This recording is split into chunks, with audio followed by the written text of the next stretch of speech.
All right, we are live. We are live right now. What's up, everybody? What's up, everyone? Welcome to another episode of the Kava Club podcast. You guys already know who I am. I'm sorry, who I am. My name is Will. I'm the host of this show. I am very excited today. I am very juiced. I'm pumped. I'm excited today. We have a very special guest. One of our Polynesian sisters, all the way from Melbourne, Australia. Melbourne, Australia. She is an entrepreneur. She is a performer, actor, and model. Oh yeah, she got the whole package, y'all. She got the whole package. So I'm excited. I'm hyped. I'm ready to go. I'm ready. And first and foremost, just want to say to her, thank you.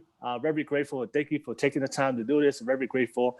And just FYI, everybody, it's early. It's really, really early at her where she's from. So if you know, don't judge her, please. Please don't judge her. It's really, really early. It's really, really early. But I'm very grateful she's on the show and get to hear her life story and experience. And of course, if you guys are watching this for the very first time and tuning in, thank you so much for tuning in. Thank you for watching. Please show some love and support. Please like and subscribe to my channel. And everybody out there that's been watching and been supporting me and showing me so much love, thank you so much. It really means a lot to me, and it actually inspires me to keep going and keep doing this. So much love and mad respect to everybody. But let's get back to this podcast. I am very excited. I'll let her introduce herself real quick. So it's all you. Oh my god. Hi, I'm Ella, but my full name is Rosevellaryn Everleilani. Um, Ella isn't my first name. I'm named after my grandma. So I'm 22, and I'm from Melbourne, Australia. Oh, and I'm Samoan. I was waiting for that. Yep, boom. All right, thank you, thank you, Ella, thank you for joining in, and thank you for being part of this show. I'm very excited to hear your life story, and I guess we'll get started. And I guess the very first question I'm going to ask you is, how did you grow up? Okay. So I was born in Samoa, and I spent the first 5 or 6 years of my life there before we moved to New Zealand. And I don't really remember a lot about Samoa when I grew up there. Like, it's very blank to me, but the memories I remember have been very positive ones, which is good. The food, I still remember the smells of um, like the beaches, the smell of the beaches, the smell of the markets. That's what I take from that. So it's very happy, very free childhood in Samoa. And so we moved to New Zealand. My parents, my older brother, and my older sister. So there's three of us. And I remember being on a plane on our way to New Zealand. I was in the window seat, and then sister were like, "Oh, look," because you know how like the waves are crashing and make those bubbles, and they're like, "It's the fish." And so I'm so scared of heights, and I was like, "Oh, cool! Wow, so pretty."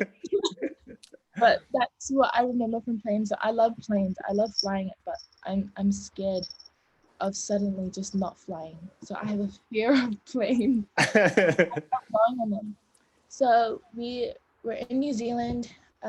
We spent a couple of days in Auckland before we busted all the way down to a place called Palmerston North in New Zealand. And we lived there for about 3 years, and that's where I started school in a whole different country. And so what I remember from school in Samoa, what I can remember, was that teachers were able to give you a hiding. Yeah. That's a whole different story in New Zealand. I started, and like the kids, I noticed that they were quite privileged. And like they would talk back to the teacher and do like crazy things, and I'm like, this would not pass in Samoa. You guys would get a hiding. And like the worst punishment in that school was to sit on the cold floor at the back of the classroom.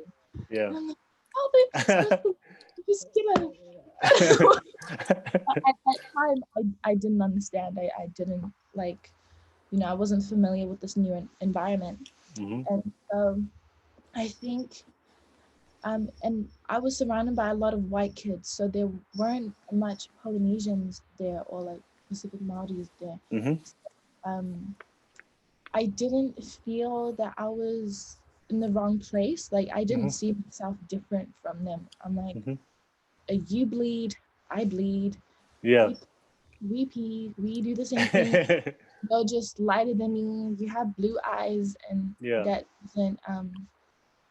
that doesn't make us any different. We're the same.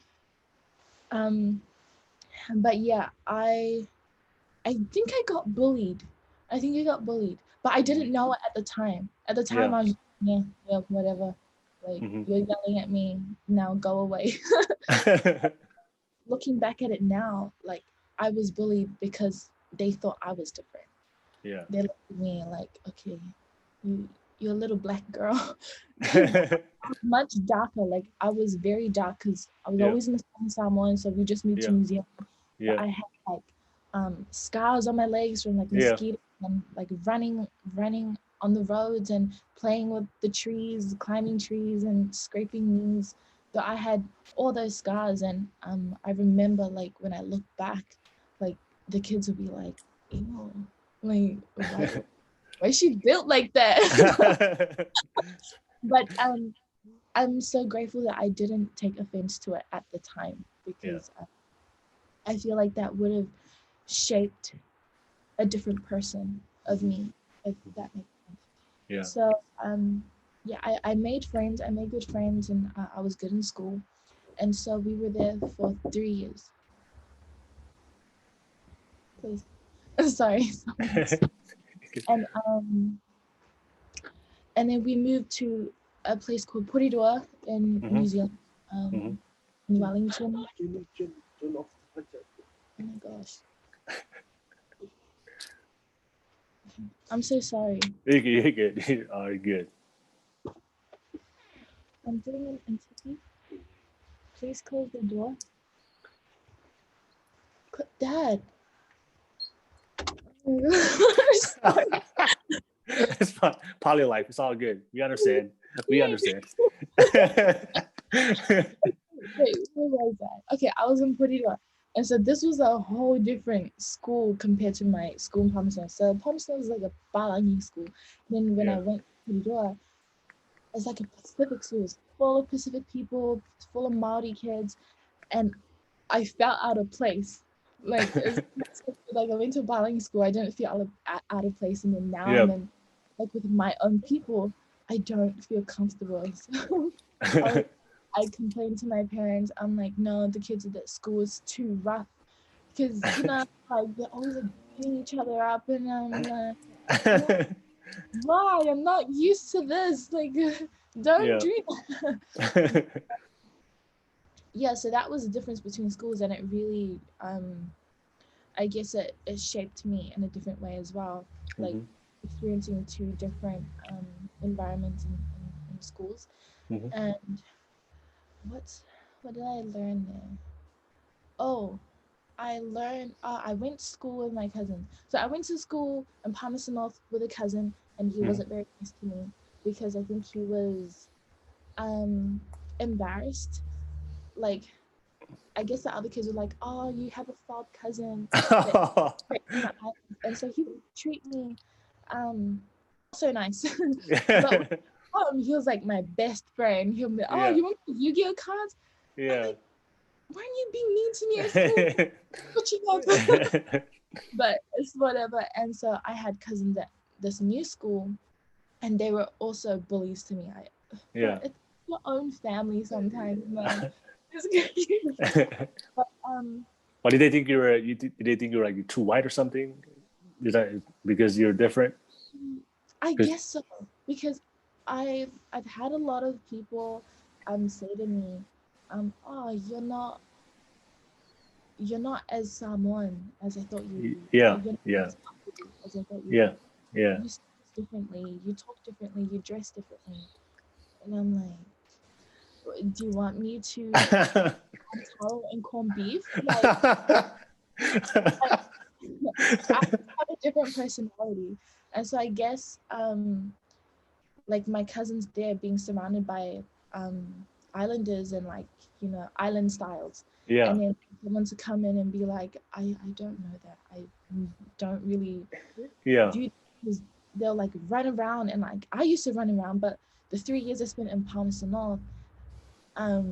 I got kind of soft. I can't even walk on rocks. Like before, you can run on rocks. Yeah.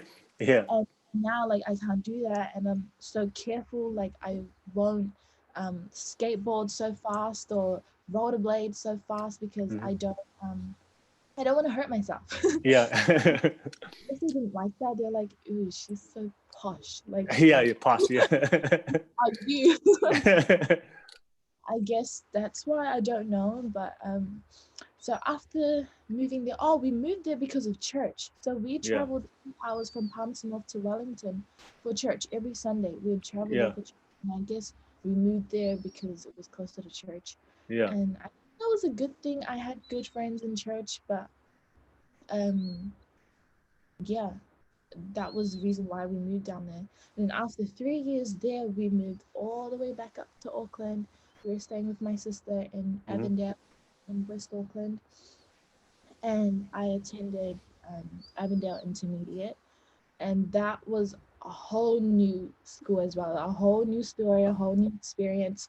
That was the first time I got affected by people bullying me. So that was about, I think, 12, 12 or 13, I'm not too sure.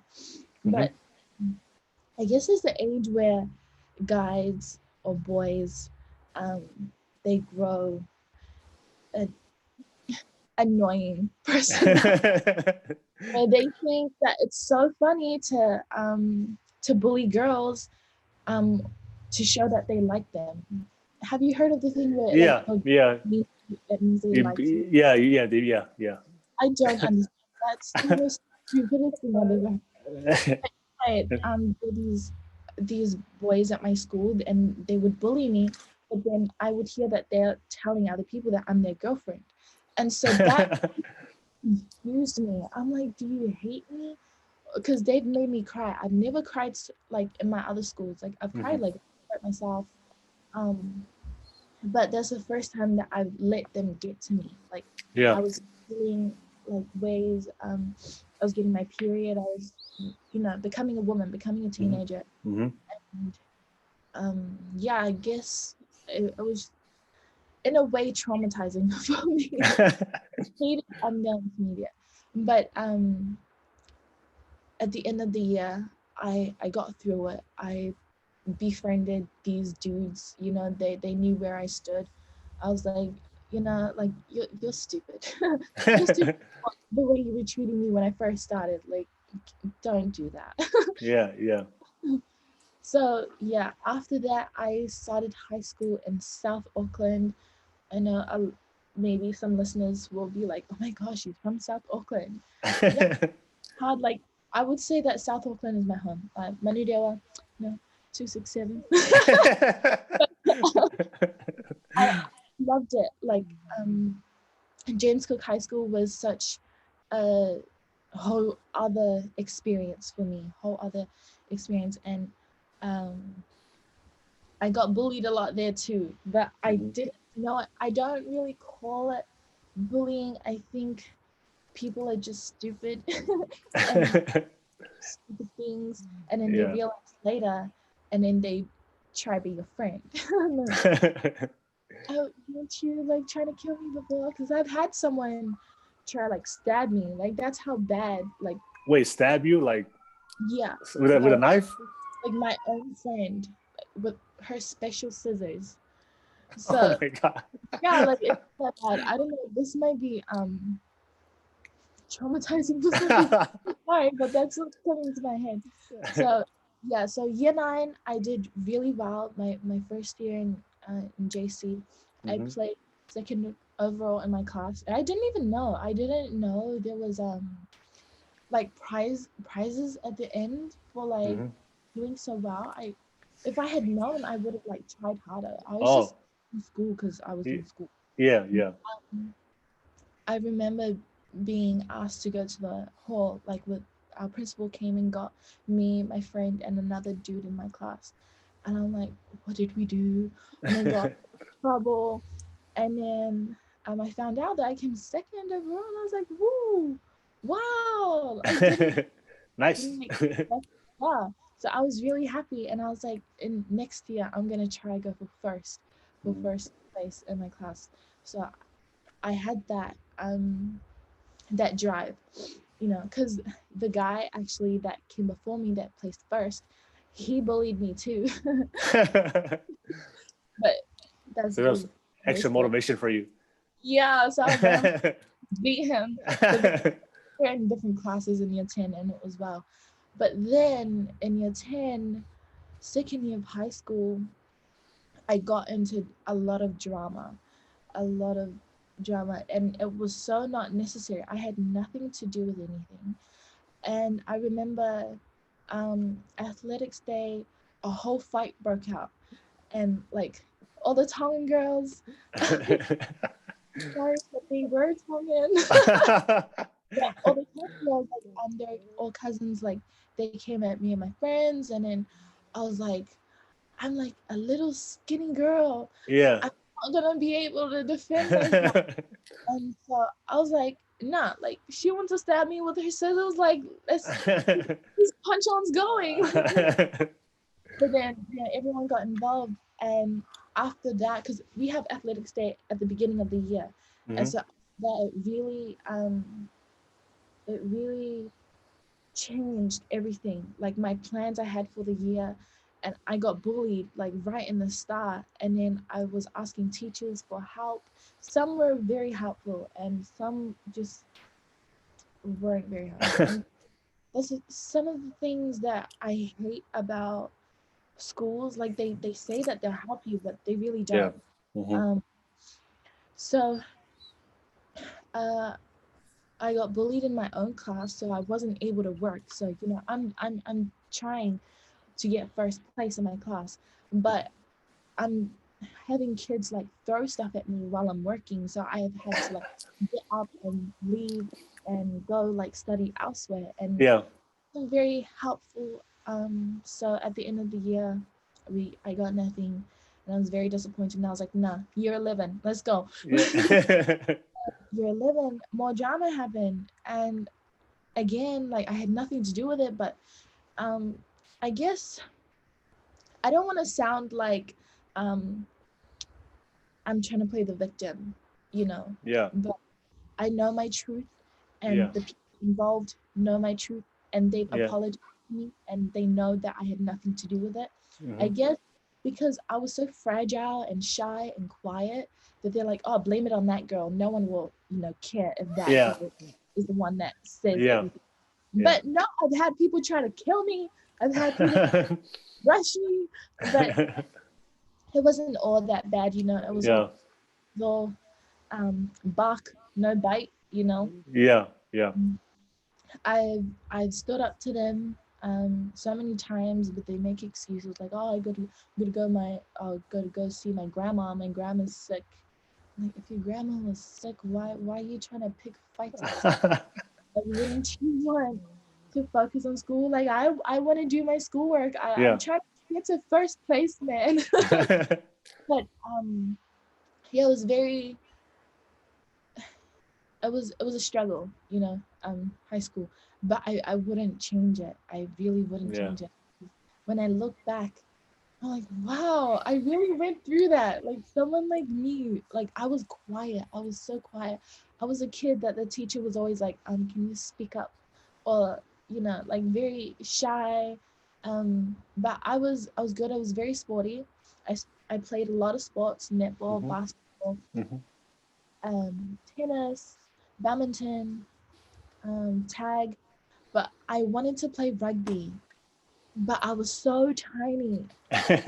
Someone tackled me, would have broke. I really, um, but yeah, I just couldn't play rugby because I, I, I, I value my limbs. I value. So yeah, I was very active. Um, yeah, that was high school. Um, very interesting experience. Oh, and I also did Polyfest. You know about Yeah. Polyfest? Yep. Over there. Yep. So I did that. I did Polyfest. I participated in a lot of things in school, which Mhm. I'm proud of. Um, and then after high school, I didn't know what I wanted to be. I wanted to be a dancer. I wanted to be an actor. I wanted to be a netball player. But of Yeah. course, I couldn't do all those at once.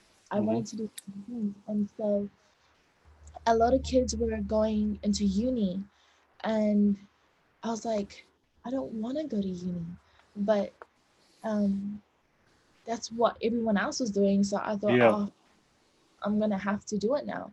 And Yeah. so I I applied for stuff like there was a teacher in school that helped everyone apply for the university things, and so I got into MIT doing performing arts, Hmm. and that was another experience as well. I dealt with a racist teacher, and I tried to seek for help, but no one wanted to help.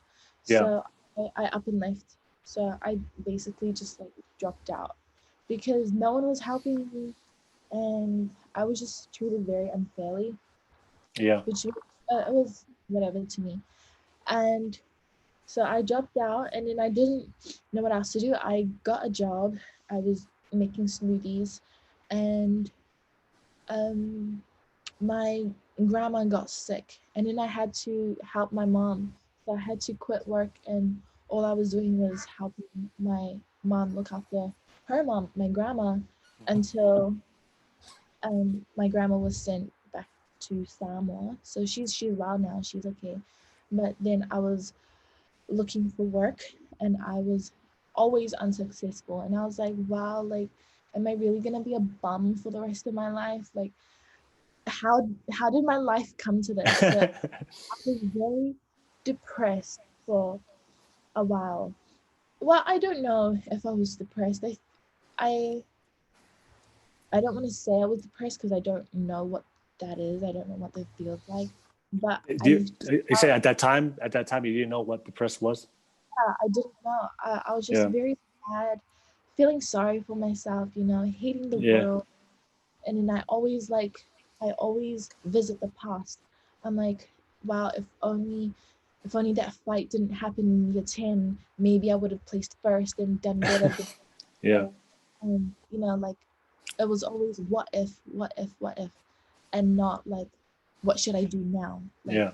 what actions now? Because I think the motivation that I had back then like disappeared because of how my experiences went. I'm like, there's no point because I always like end up failing. And so I lost motivation for like a couple of years. What was it, 2017 and 18? Yeah, Hmm. 2 years. 2 years I was just unmotivated.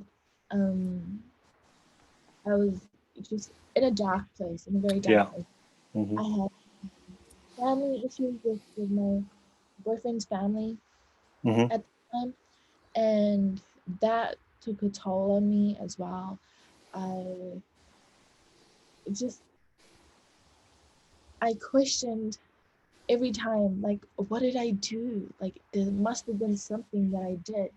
But then I someone told me something like sometimes people, I forgot how it goes. Sometimes people don't hate you for you.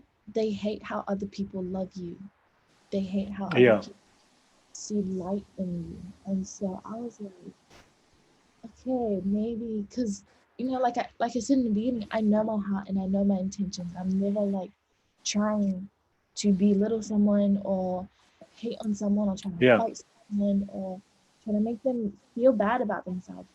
And so I was always like, it was a battle in my head. Like, am I a good person or am I really a bad person? And I'm like blinded. Like, am I blind? Like, am I Yeah. doing stuff blindly that I'm hurting people and I don't know it? And that's one of my worst fears actually, is not knowing what I'm doing and thinking, no, no, no, I'm right. I'm right. You're wrong. Yeah. But Yeah, I that's think so scary to I, me. I think that when you were saying that quote, I think I just I think I heard a similar quote. I think it's like I can't really remember it word for word. I'm trying to paraphrase it, but I think it's like people sometimes hate your light because it reveals their own skeletons within themselves, Yeah, their own darkness, all the bad things about themselves they hate about themselves, but because you shine so bright and you're so good, and it just like because it just reveals like their own shortcomings, so they hate yeah. you for being you, for being a good person, Mhm. for shining a light. I think that's what that means. I remember that quote. I read that quote a long time ago. Yeah, that makes a lot of sense.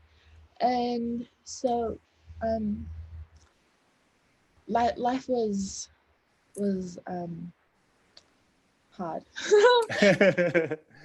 I don't know how to explain it, but it was for me. I was in a dark place, and I felt like it can't get worse than this until 2019. I did Miss Samoa Victoria.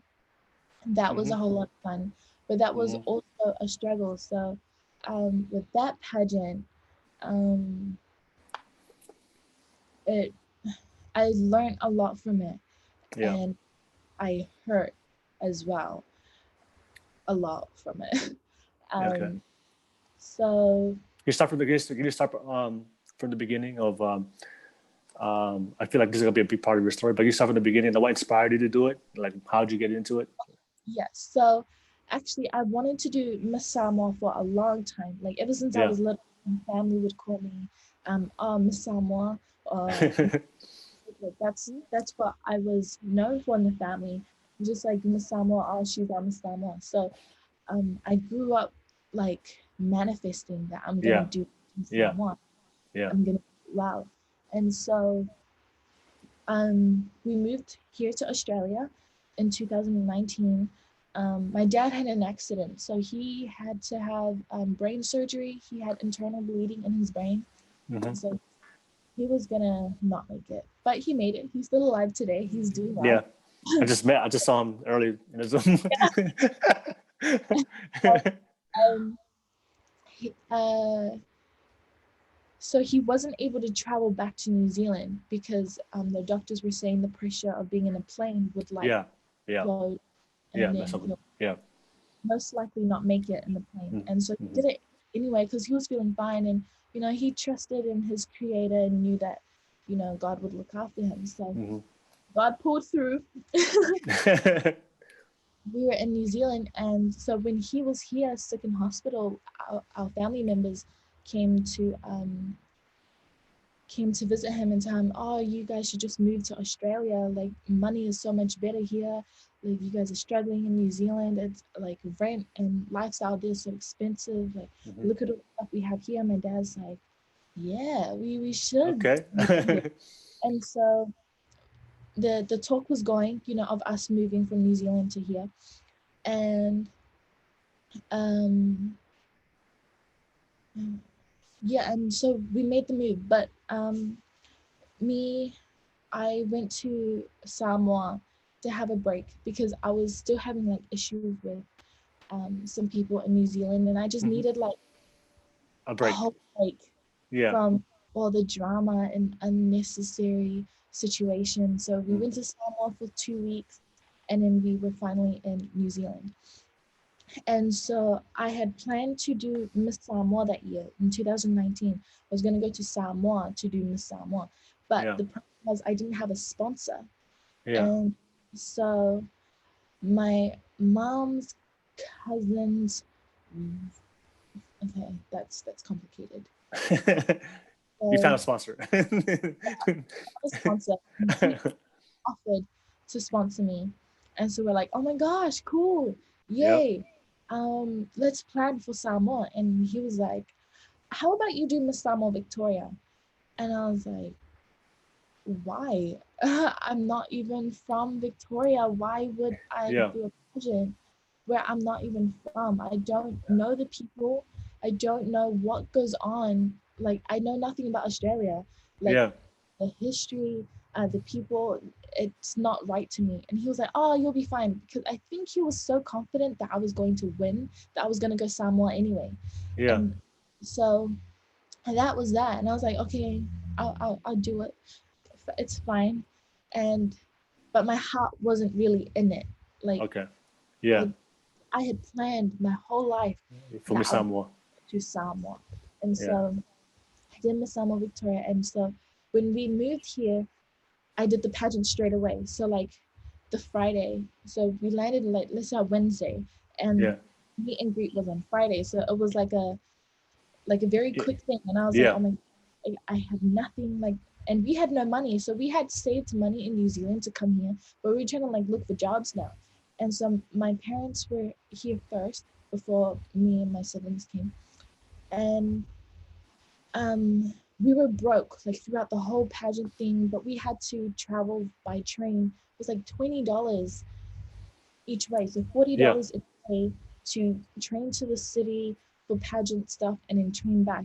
Yeah. And I was so lucky that like my boyfriend Jacob pulled through and really helped with all of that, because I don't know, I really don't know how we did it, because my parents had no job, we didn't have any work, and I was too scared to ask my family for help. Like they would offer it, but like I would never want to like take from them. Like I don't Yeah. like the idea.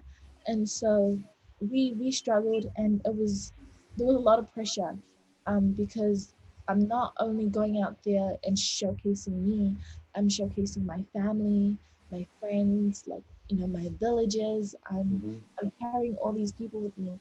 So it was a lot of pressure, and also for my parents as well.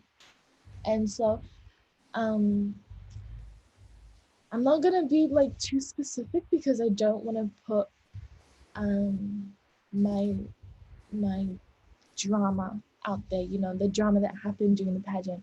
Yeah. So kind of everyone was just under pressure, so no one got along. So there was a lot of fighting.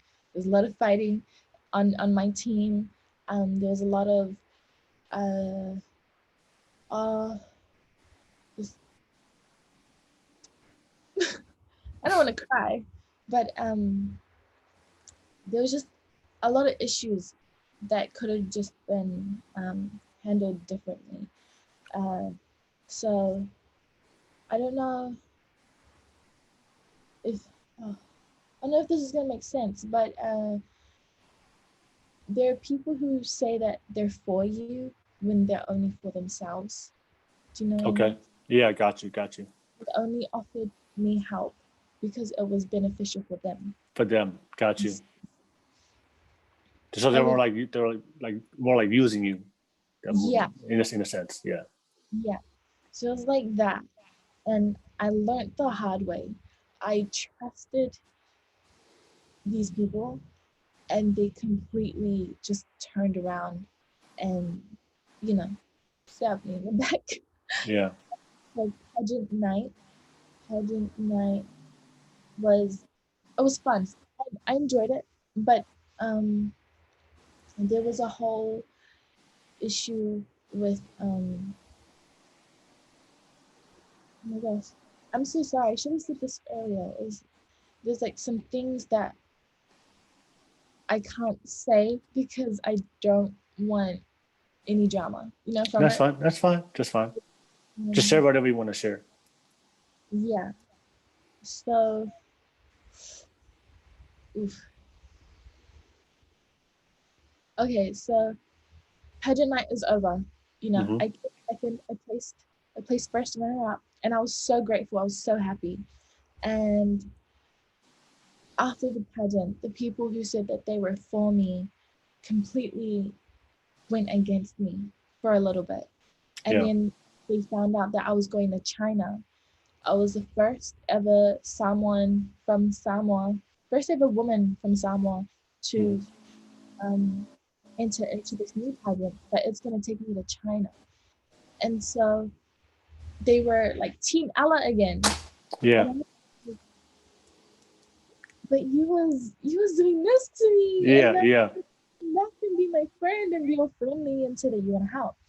And so I was naive to trust them again. So I trusted them again. They were on my team. I was in China, and I was with Miss Tanga. I don't know if you know her, Priscilla Alovili. Nah, Barbie. Yeah, Barbie. Okay. Yeah. She was Miss Tanga. She's friends with Anna and Maria. You. Oh, okay. Okay. So I was with Stella, and honestly, without Stella in China, I would have lost my head. So um, China, there was a lot of racism. I'm just gonna like put it out there. Like there was a Yeah. lot of racism in the pageant in China. So everyone looked at us too like we just didn't belong because we ate more than the other girls. Yeah. We were bigger. We had bigger bones. We're Yeah. taller. We Yeah. had thickness everywhere. Yeah. So they would look at us like a different way. And also our chaperones. We've kind of shared this before, so I think it's okay to be about it. So our chaperones, they were very mean, I guess. They were very just unpleasant towards us. They would always like yell at Scylla, mainly Scylla. They would target Scylla. Scylla was the most hated pageant girl. Like she really was.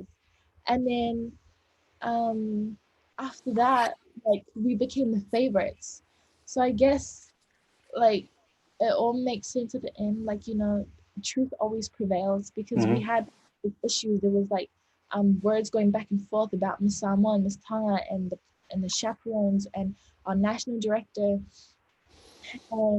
So we didn't go to win. Like I didn't go to win. I didn't want to go actually because I still wanted to go to Samoa. Like Yeah. Samoa was my thing, and so because I knew I wasn't gonna win in China because international pageants, it's all business. It's all about making money. So if you're not white with the perfect face, the perfect teeth, the perfect body, you're not it. Yeah. Like fine period. Like that's the world that we live in. Like if you don't have the look, then you don't have the look. And for Yeah. international pageants, it's majority of the time it's always about how you look and how you present yourself. It doesn't Yeah. matter the dirt in the brain.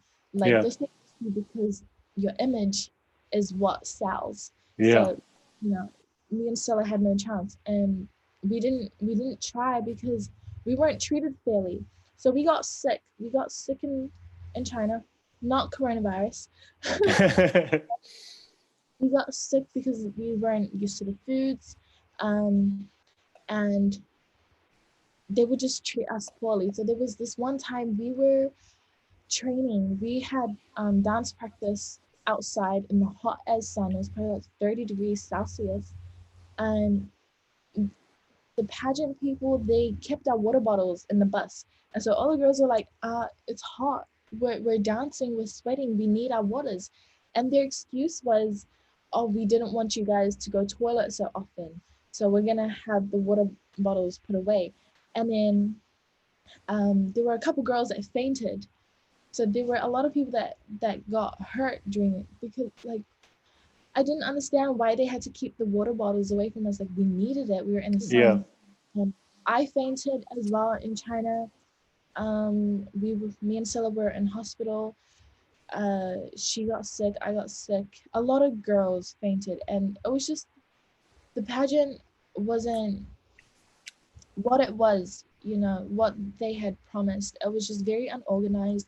We literally only had 3 hours of sleep every night. 3 hours of sleep. So we would have to wake up 6 in the morning and be ready in the lobby, and then spend the whole day in high heels. Spend the whole day in high heels. Come back at like 10 p.m. at night, and we have to wait in the lobby until 2 in the morning. They'll release us to go to our rooms, and then wake up again at like 5 in the morning. So we barely got any sleep. So and then on top of that, they keep our water from us, and they won't feed us sometimes. Or if they feed us, it's like foods that we don't even know. Like Yeah. Yeah. like different country, different foods. Yeah. I understand, but yeah, that was a whole issue there. It was just, it wasn't like Miss Samoa Victoria. Like if I compared the two pageants that I've done, Miss Mm-hmm. Samoa, they fed us, they were very onto it, you know. Mm-hmm. And or like in the international pageant, you would think that they would have everything sorted and everything, you know, going smoothly, but it wasn't the case. But the real issue was when I spoke about it.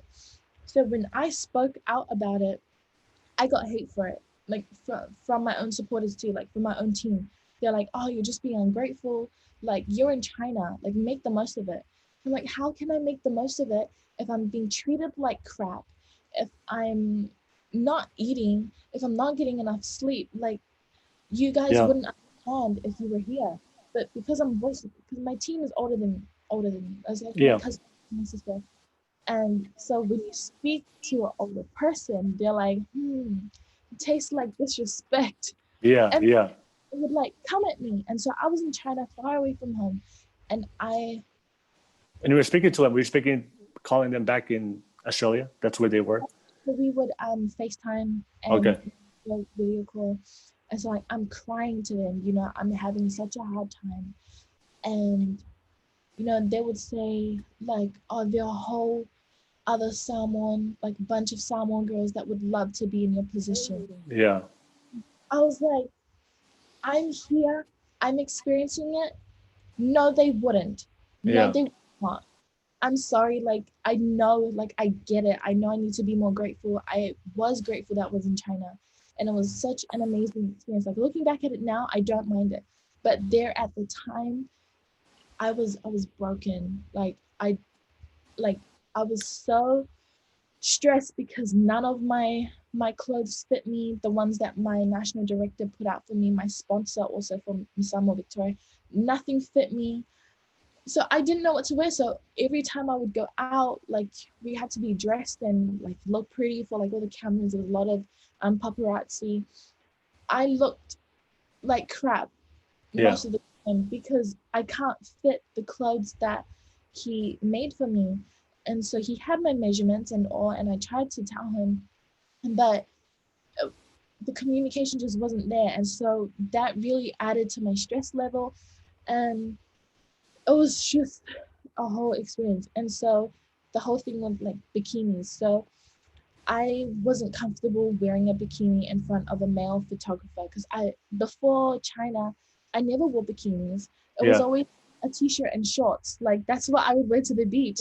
Yeah. Like normal Polynesian girls uh, is t-shirt and Yeah. shorts. And Yeah.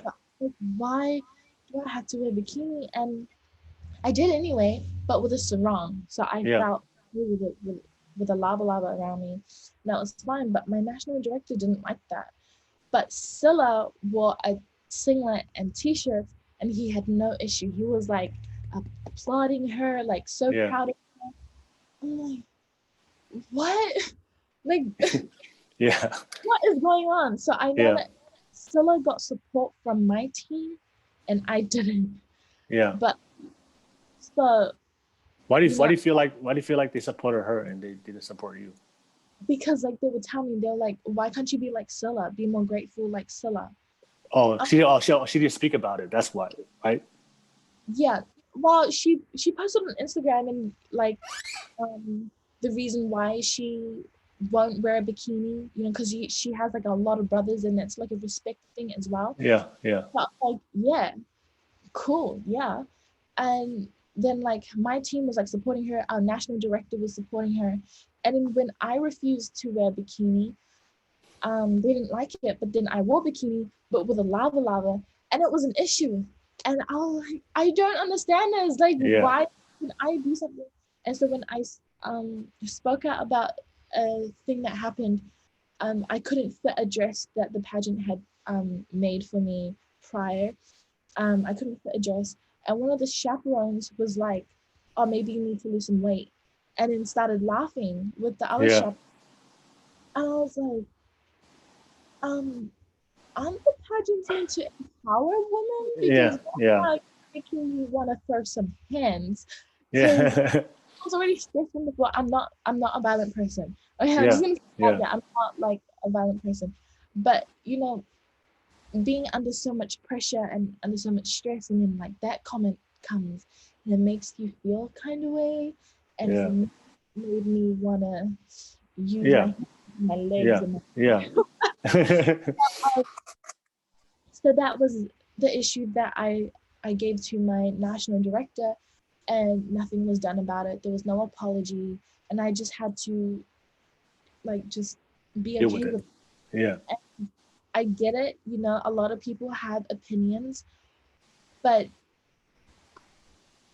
because I spoke about it, I want something done about it. Mm-hmm. Like if I didn't have an issue with it, I wouldn't have brought it up. Like it didn't hurt me. Like people's feelings are valid, no matter what. Like, because I know some people would like listen to my story and be like, oh, that's not that bad. Yeah. For you, for Yeah. you, just because it's hard for me doesn't mean it's gonna be hard for you. Maybe it's gonna be like easy for you, but that's Yeah. because we're people. Like, Yeah. we don't feel the same way, and that's okay.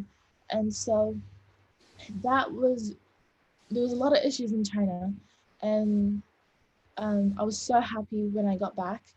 I've lost contact with my national director because if I don't want to surround myself with people who um,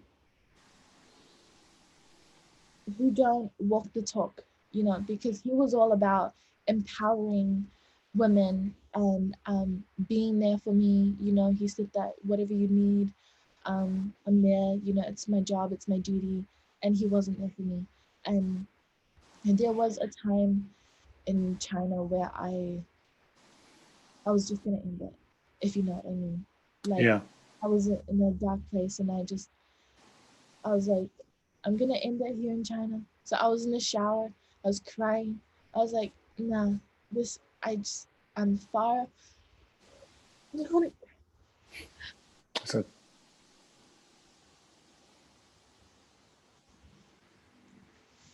I'm so sorry. yeah, you're good. You're fine. You're fine.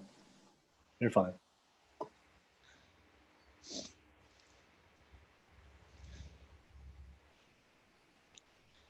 I can't believe like it still hurts me a lot like now. Mm-hmm. Um,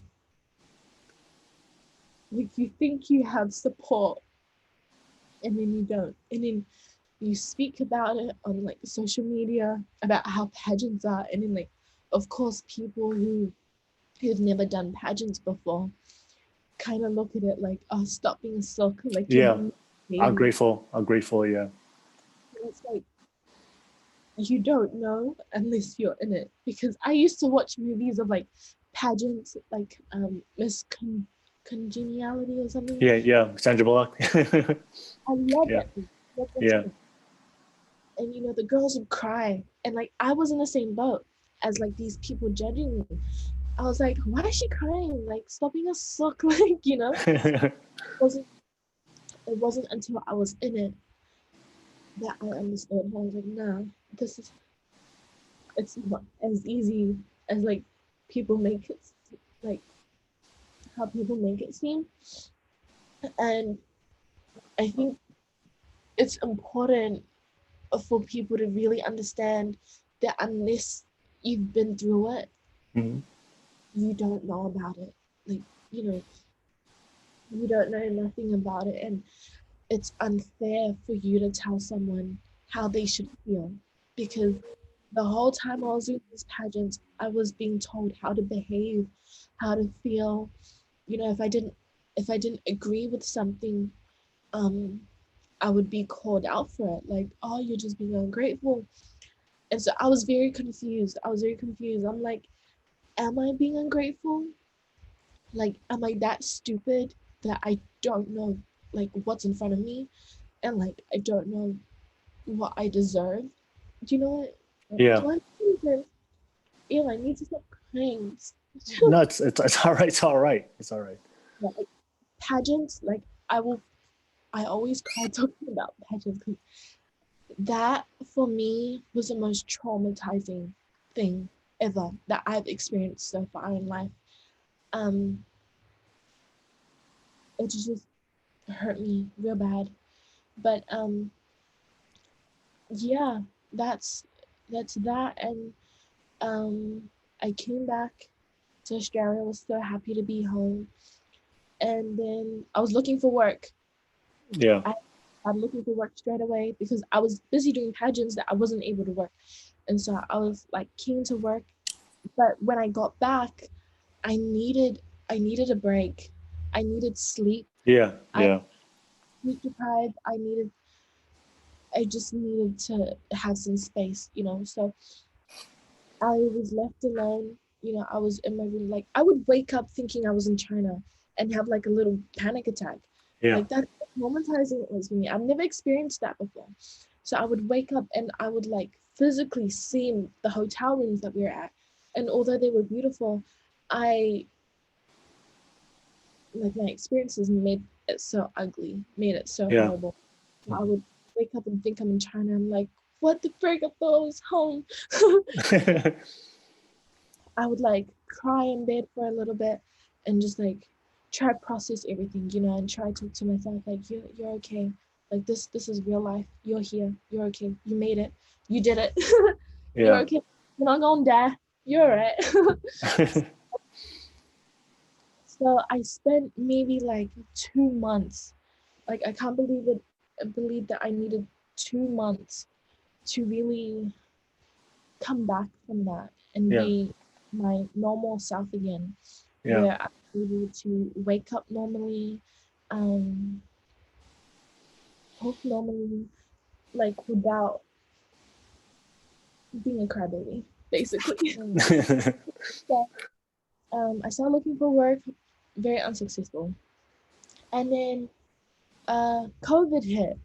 And then me and Scylla, we were like talking, we were like, bro, we're lucky to make it back to Australia because we were Yeah. here October Mhm. October 2019.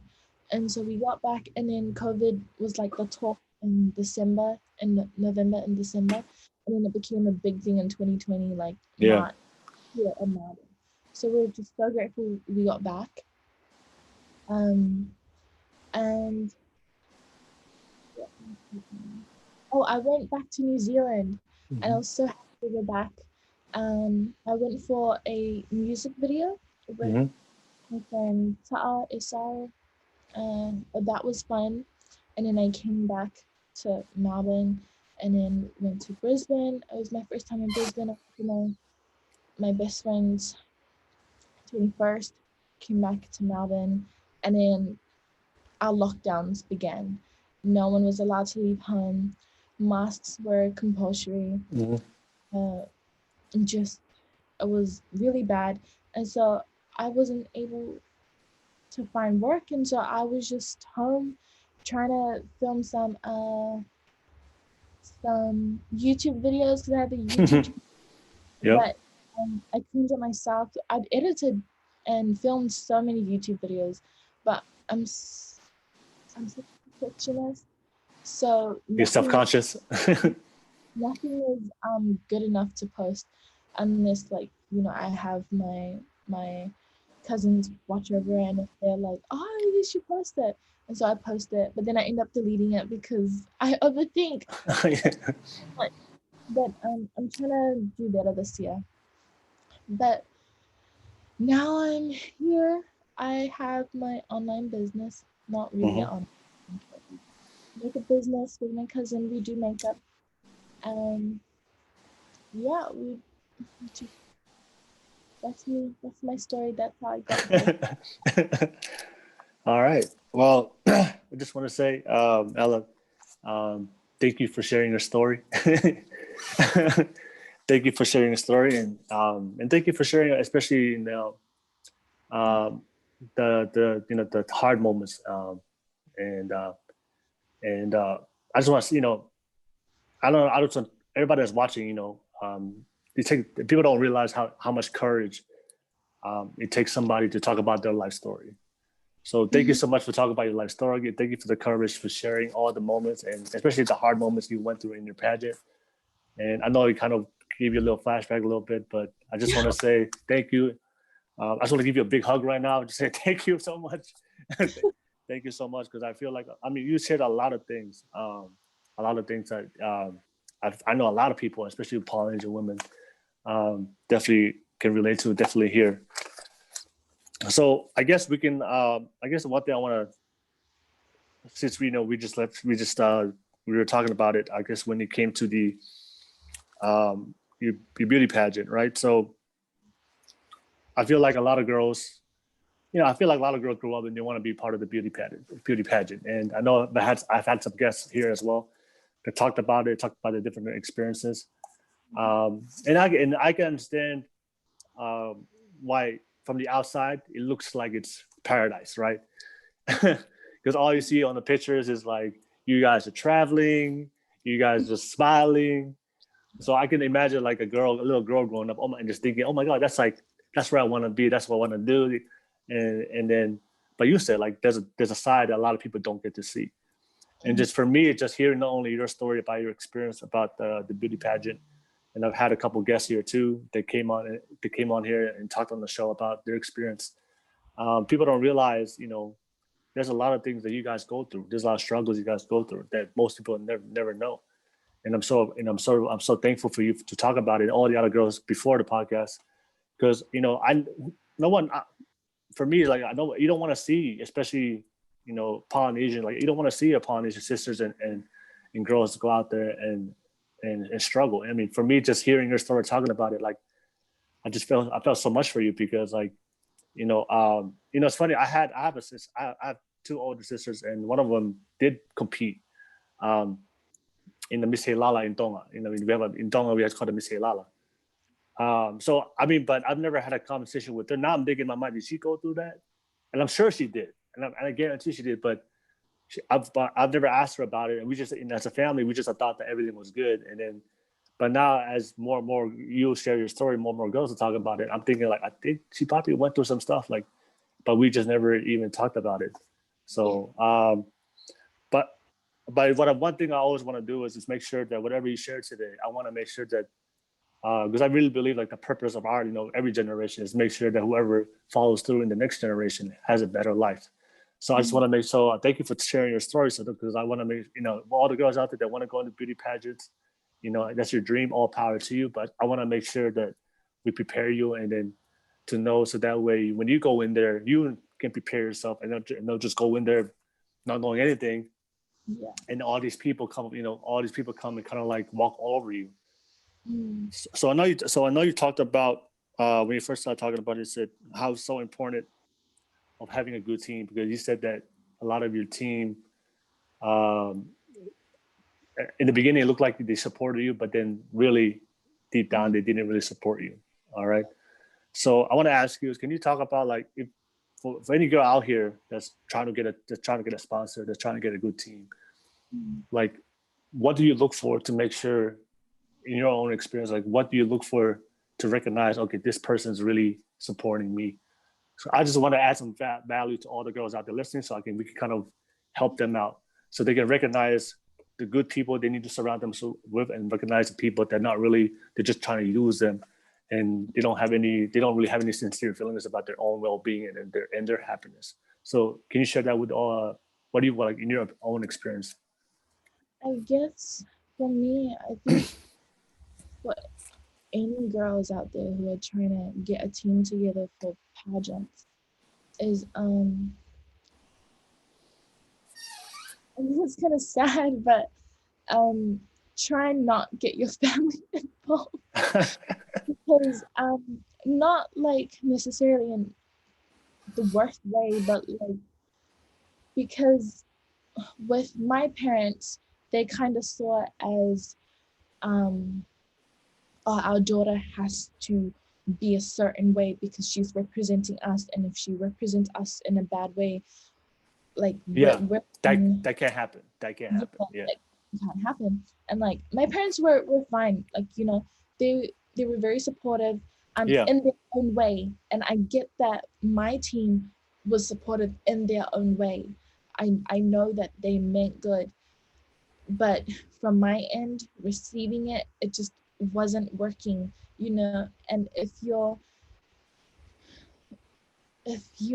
in a team supporting someone, I think you have to understand that it's not you that's going out there, it's the person, it's the pageant girl that has to be on stage, that has to always be smiling, you know, like you're just here, just cheering them on and, you know, making sure they're okay. I think like with my team, they saw it the same way my parents saw it. Like if she goes out there and makes a fool of herself, she's, you know, we're gonna look like idiots too. So like, we have to be hard on her. So I think they were using tough love on me. But I don't really know, because like in okay, right, yeah, um I knew that they meant well. Like I knew that they meant well, but I think they felt because like my sister and my cousin that were helping me, they wanted to do pageants. So I think they wanted me to do the pageant the way they would have if yeah, they had the opportunity. But my cousin got kids, and my sister, she's too old now for pageants. yeah, yeah, I yeah, think they were trying to live out their pageant dreams on me, yeah, and the way I would handle stuff, they wouldn't handle it that way. But then the same thing, like you don't understand, like you'd say that you would keep smiling and be grateful for the opportunities, but really, if you were in my shoes, I reckon you'd be much worse. I yeah, think you would have handled it worse than me. You would have thrown hands, threw hands. yeah, Sorry, like I can't English properly.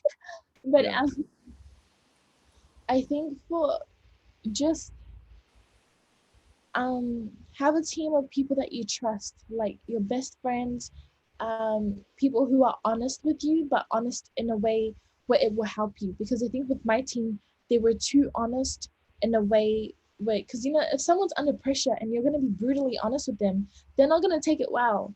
They're yeah, really not, because you know they're overthinking everything.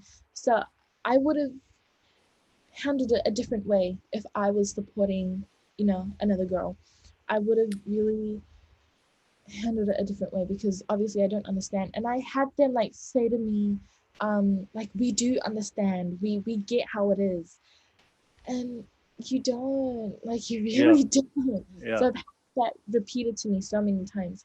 So I think if you're wanting a team of people that you really trust, that you've had around for a long time, um, you know, people who just won't put like sugarcoat hate.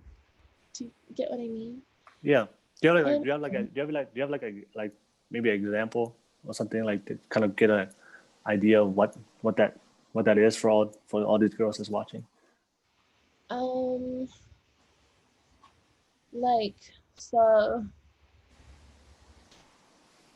okay, so I had my team would post a lot about me, you know, post a Okay, lot. Oh my cousin, oh my sister, oh no no.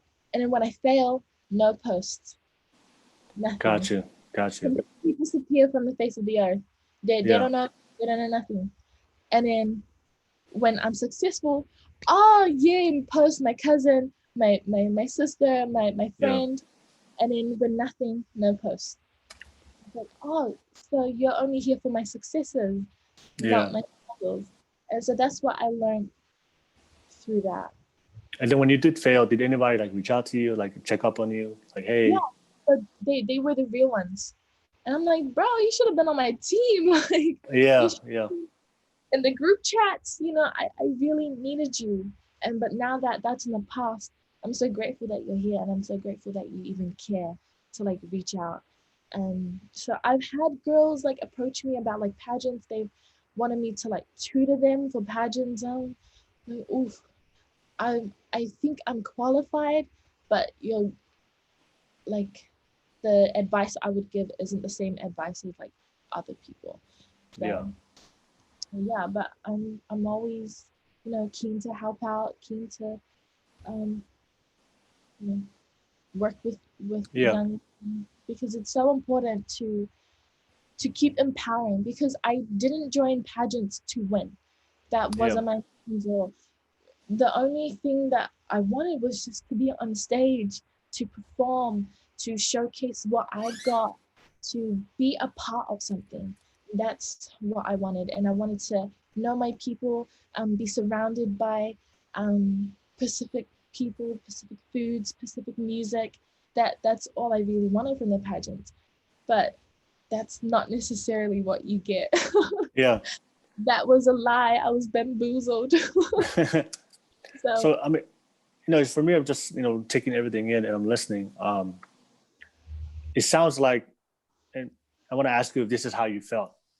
It sounds like that it's more the way they run the pageant. It's like you said, it's about they should run it where it's about you, because you're the one out there performing. You're the one out there putting yourself out there and doing everything, and they're just the one in the back. Everybody's in the background. So like, but it just sounds like they it's more they treat you more like it's a business. Like, look, so it's like and if you can relate to this, like when you just like any business, sometimes like they don't care about your feelings, because there's money to be made, there's sponsorships to be made, and for me it just sounds like that the way they treated you and not caring about your feelings, how about you felt, what you were going through, because to them they're like, this is a business. Like we have things to take care of, we got money to make, we got sponsorships to fulfill, responsibilities. So it just seems like, for me, just listening, that they were more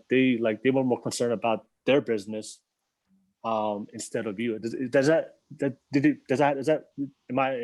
feel that way? Like you was more like a business, and when you were there? Yeah, so like the pageant in China, that was like rigged from the beginning. Like I'm not even like saying that because I'm jealous that I didn't win. But like after the winner was announced, we got our like little booklets, like it's like a yearbook of like all our photos, and like the winner was already like printed in the front, which was Miss Mexico. She was beautiful. Yeah. But like it was only like a 5-minute walk to the bus, and then we received these books, and so like all the girls, like not even just like me, and not even just Scylla, it was like all the girls. They were all like, wow, so Miss Mexico had already won, because there's no way they would have printed all these books within the 5 minutes that the winner was announced. Yeah. So literally it's business, and it's an international pageant. Like I would recommend like women, like Pacific women, to do like our island pageants, like Miss Cook Islands, Miss Heilala, Miss Samoa, Miss New Zealand, like stick to those pageants, because I know like there are corruptions, within, but not as bad as international pageants. Like they're much worse. Like they're strictly about making money and business, and that's the reality of it. Yeah. And also, when it came to, were you the most vocal person? Because you say you voice your opinion. I wanted to ask, like, were you were there other girls vocaling? I mean, did you hear about it? Because I know maybe you don't know everybody, but did you hear other girls voicing their opinion and talking about it, or was it like more just? Because I feel like any business, right? Like sometimes they treat people like products more than human beings, right? And I've seen this not only in pageants, but I've seen it in all businesses. Like it's all about the dollar value, and they don't really see you as a human being. They see you as a money maker, as a product, and that's how they treat you. Sometimes that's a sad world. With the world we live in today, it's kind of sad. But as soon as somebody gets does something that that for them is like that's not what they want in their business, like they try to figure out a way to like target you or make your life harder in any whatever form of how they treat you. So if everybody else, all the I get like all the employees, all the people that's following the rules, they treat them differently from that one person that's trying to step out of line. So I feel like were you the only one? I mean, did you hear other girls talking voicing their concerns about what they saw, or were you the only one that was that you were aware of, that you were the only one that were doing it? Yeah. So I wasn't actually. I was vocal to me and Scylla went vocal to our national director. Yeah. he took some action, but not the actions we had expected. Like you need to help us. We're struggling right now. Yeah. And so and the other girls, we would talk amongst each other and they would say the exact same thing, because at first me and Stella thought like to ourselves, like, are we actually being ungrateful? Like, are the other girls enjoying this? Like, are we the only ones that are just not, enjoying it? And so we went around and we spoke to other girls, and they were like, no, yeah, this pageant is stupid because they're keeping our water bottles from us. They're not letting us go toilet, and but the thing with them is that they they would deny it. They would deny it. They would say that, oh, they're having fun because they're representing their countries. And I guess some of them, they would have like fights with their national directors, because like they're trying to, like, they were in the same boat as us. Like we would try um like solve it in a way, but then national directors like, you're there to represent your country, like don't be a pussy, Yeah. And so like other girls from other countries, um they were too scared, they were too scared to open up about it.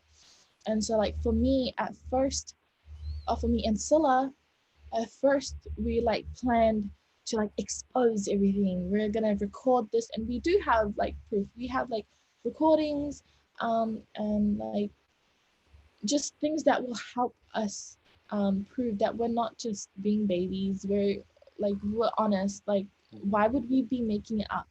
Like, if we really enjoyed our time in China, like we're in a different country, we don't have to pay for nothing because the pageant had everything sorted. So like we would have enjoyed ourselves if it was enjoyable, but it wasn't. So um yeah, the other girls were vocal, but only amongst us. But they would never like speak to the chaperones about it. They're just too scared. Yeah. Yeah, so me and Scylla were left looking stupid because the chaperones were like, well, how come all the other girls are okay? And we're like, Yeah. no, they're not. No, they're not. Like, Yeah, they're not speaking. That's why. like didn't Miss So and so said. So we're just so desperate for people not to call us crazy. You know, like one of the worst things is being called dramatic. Like, oh, you're being dramatic. Like, no.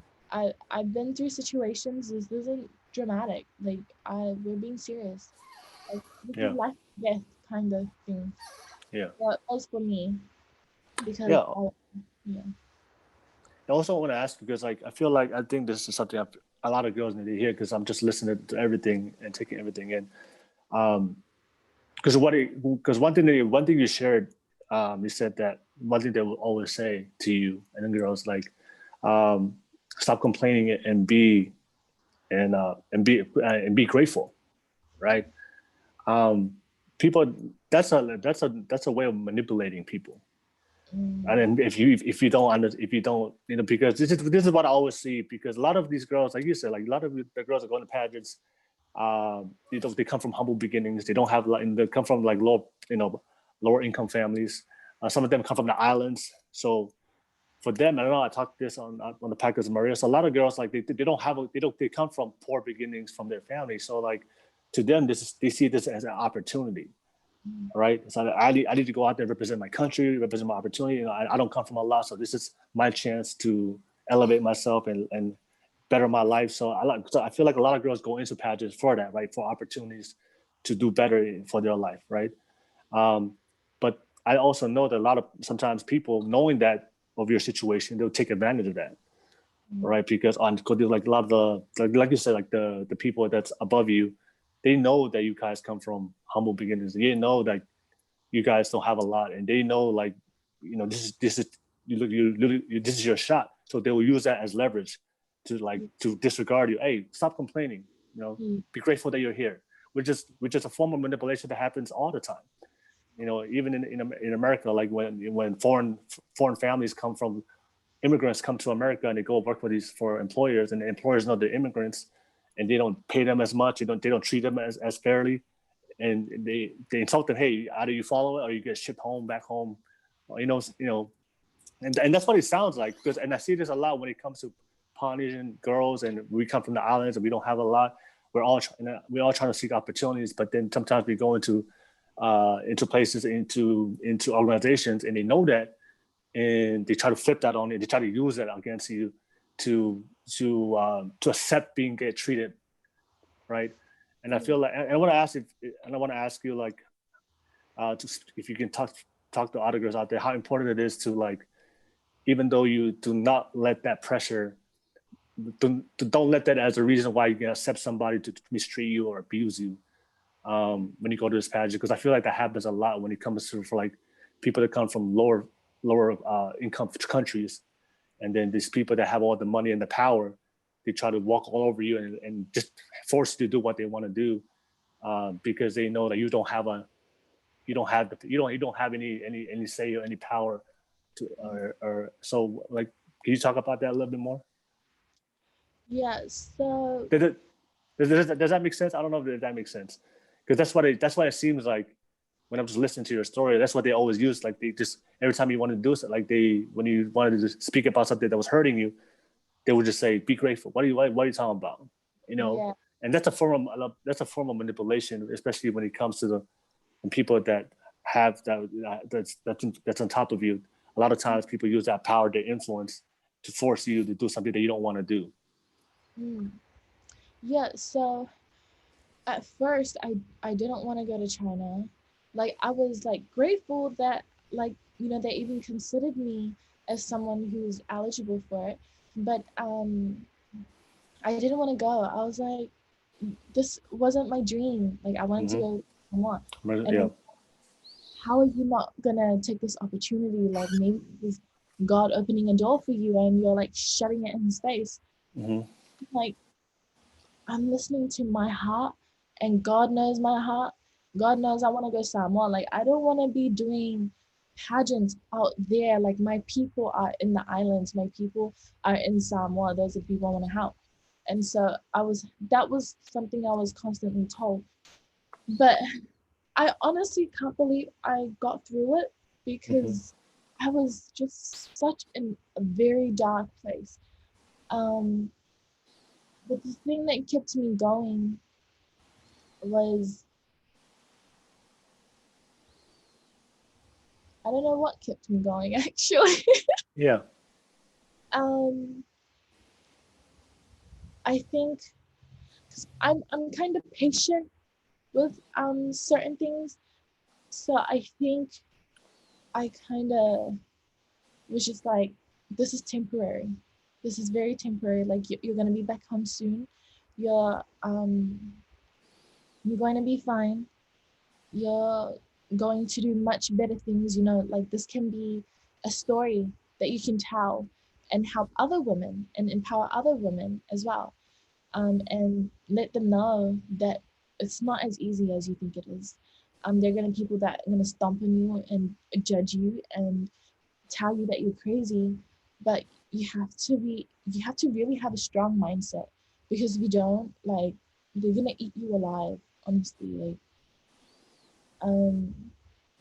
especially with international pageants, because, like I said, they told me that I had to lose weight. I told them, I was like, I'm like one of the skinniest of my people. Like, this is the smallest we go. Yeah. Like, we're huge people, we're big people, big bones. But yeah, they're gonna really just try to shut you down. And I don't think they plan to, but that's the world. They say things blindly. They say things without thinking. And but yeah, that is how it felt, with the whole pyramid kind of thing. Yeah. The hierarchy. Yeah. Like, it's either that or just go back to the swamp that you came from. And I'm like, I'm glad to go back to the swamp. Like, what are you talking about? Yeah. And I feel like that's important to know, like, for a lot of women out there, and men, like, it's so, like, don't ever feel like that. I think that's the thing. Don't ever feel like that if you're getting mistreated, if you're getting abused, don't ever feel like that if you that's the only opportunity you have in this world for you to accept it. And I know at times we can feel that way, especially if you don't come along. Because I've been in situations before where I worked at places and I took mistreatment from my employer because that was like the best job I had so far. And so I thought, oh my God, I'm just gonna keep quiet because like, this is probably the best job I can get. But I realized in life that I have to be confident in myself. I can find any opportunity I want. I gotta just focus on myself, build myself up and be a person of value and be the best version of myself every single day and grow. I can attract opportunity. I don't need people to let me know, this is the only opportunity I can get. And I know a lot of islanders sometimes can feel that way. So I'm glad I like what you do. I want to ask you your thoughts about that because I don't want girls to feel like to go there and like you said and feel like, oh, okay, this is my only shot. And if I don't make this happen, then I'll probably never gonna have another opportunity. And my life is over. I'm gonna go back home to my swamp and then and live in the swamp for the rest of it. Like, no, girl, like this is 2021. Like there's unlimited opportunity out here in this world for you. We have social media. There's so many platforms where you can speak. You can put yourself out there. And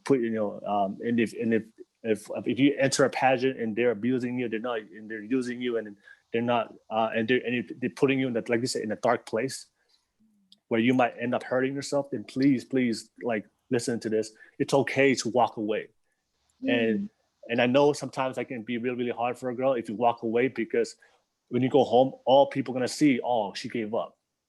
And that can be really, and of course, people are going to judge you, criticize you, and because all they see is you giving up, but they don't see the reason why you walked away. All they see, oh, she left and she threw away her opportunity. She threw away, represent her pride as to represent us. But a lot of people don't know the behind the scenes of what she went through, and I'm glad you're sharing this so people that can see it both sides. That women, if you go out there in the pageant, do your thing, be successful, be the best you can be, but also just understand that if you are getting abused, if they are putting you in a place, in a dark place like you went through, it is okay to walk away. I believe, this is my own opinion, it's okay to walk away. There's always more opportunities, and God has a plan for you. But what do you think about that? Like what I just said. Yeah. There was a time where I was going to come home early because I was just like, no, I'm not gonna sit around and be treated like this. Like, I'd rather just go home. And there was like my mom kept encouraging me. She was like, no, like you can do it. Like, I know you can do it. Like, you're a smart girl, you're strong. Just like pull through. Like, because when you come back, you're gonna regret it. And I was like, yeah, you're right. I'm gonna regret it. Like, going home and then like having to deal with all the posts saying, oh, Miss Samoa failed, she quit. And so it was that was they criticized you online about quitting and stuff, like that's what they said. Like the people that knew about my situation. They were leaking it. Yeah, in a way. Oh wow. Okay. Like private message me like oh, just come home now, like you're done, like it's just wow, that. And it's like, okay, well, I'm not gonna let you be right, so I'm gonna stay. yeah It hurt me to stay, but I really learned from it. Like, I know at the time it was such a struggle, and I know like some people, when they do something, it's hard, but like try remember that like you're put through it for a reason. Like, there has to be a reason why you're in that position. But it's always okay to just up and leave, because there are a billion opportunities out there. The only thing that's stopping you from continuing is your own self. Don't care about what other people say. I know, as hard as it may seem, but like, you know you better than anyone else. And like, if you believe you can do it, then you can do it. If you believe you can't, then you can't. So like, always keep a positive mindset, like no matter how hard it can be. I know, like for me back then in China, I was like, nah, like I can't do this. But I got through it. Like, you know, I would have come back home and been a sad banana. I don't know why I used the banana. Sad. But, you know, be a sad wreck, you know. But I did it. I stayed to the end. I completed it. I did it with my toko also, Sala. We got through it together. And, you know, we can share our story. But it's always, always, always okay to just up and leave, you know. Yeah. There's a thing where like a dad tells his son to go sell like a car to these dealership people, like three different dealerships, and they gave him three different prices for that car, and so like 500, 1,000, and $0. And so the moral was, there's always going to be someone who values you better, you know, from $0. You think that you're going to stay there, oh, I'm not worth anything. Then there's someone out there who thinks that you're worth $1,000, or like your car is worth 1,000. Yeah. They value you, if that makes any sense. Yeah. Yeah, because for me, I'm a really big advocate when it comes to like self-happiness and your own self-worth and value. That it's absolutely, I know sometimes society will try to portray or, you know, that image, right? You know, if you walk away from certain things, you're a loser, you're a quitter.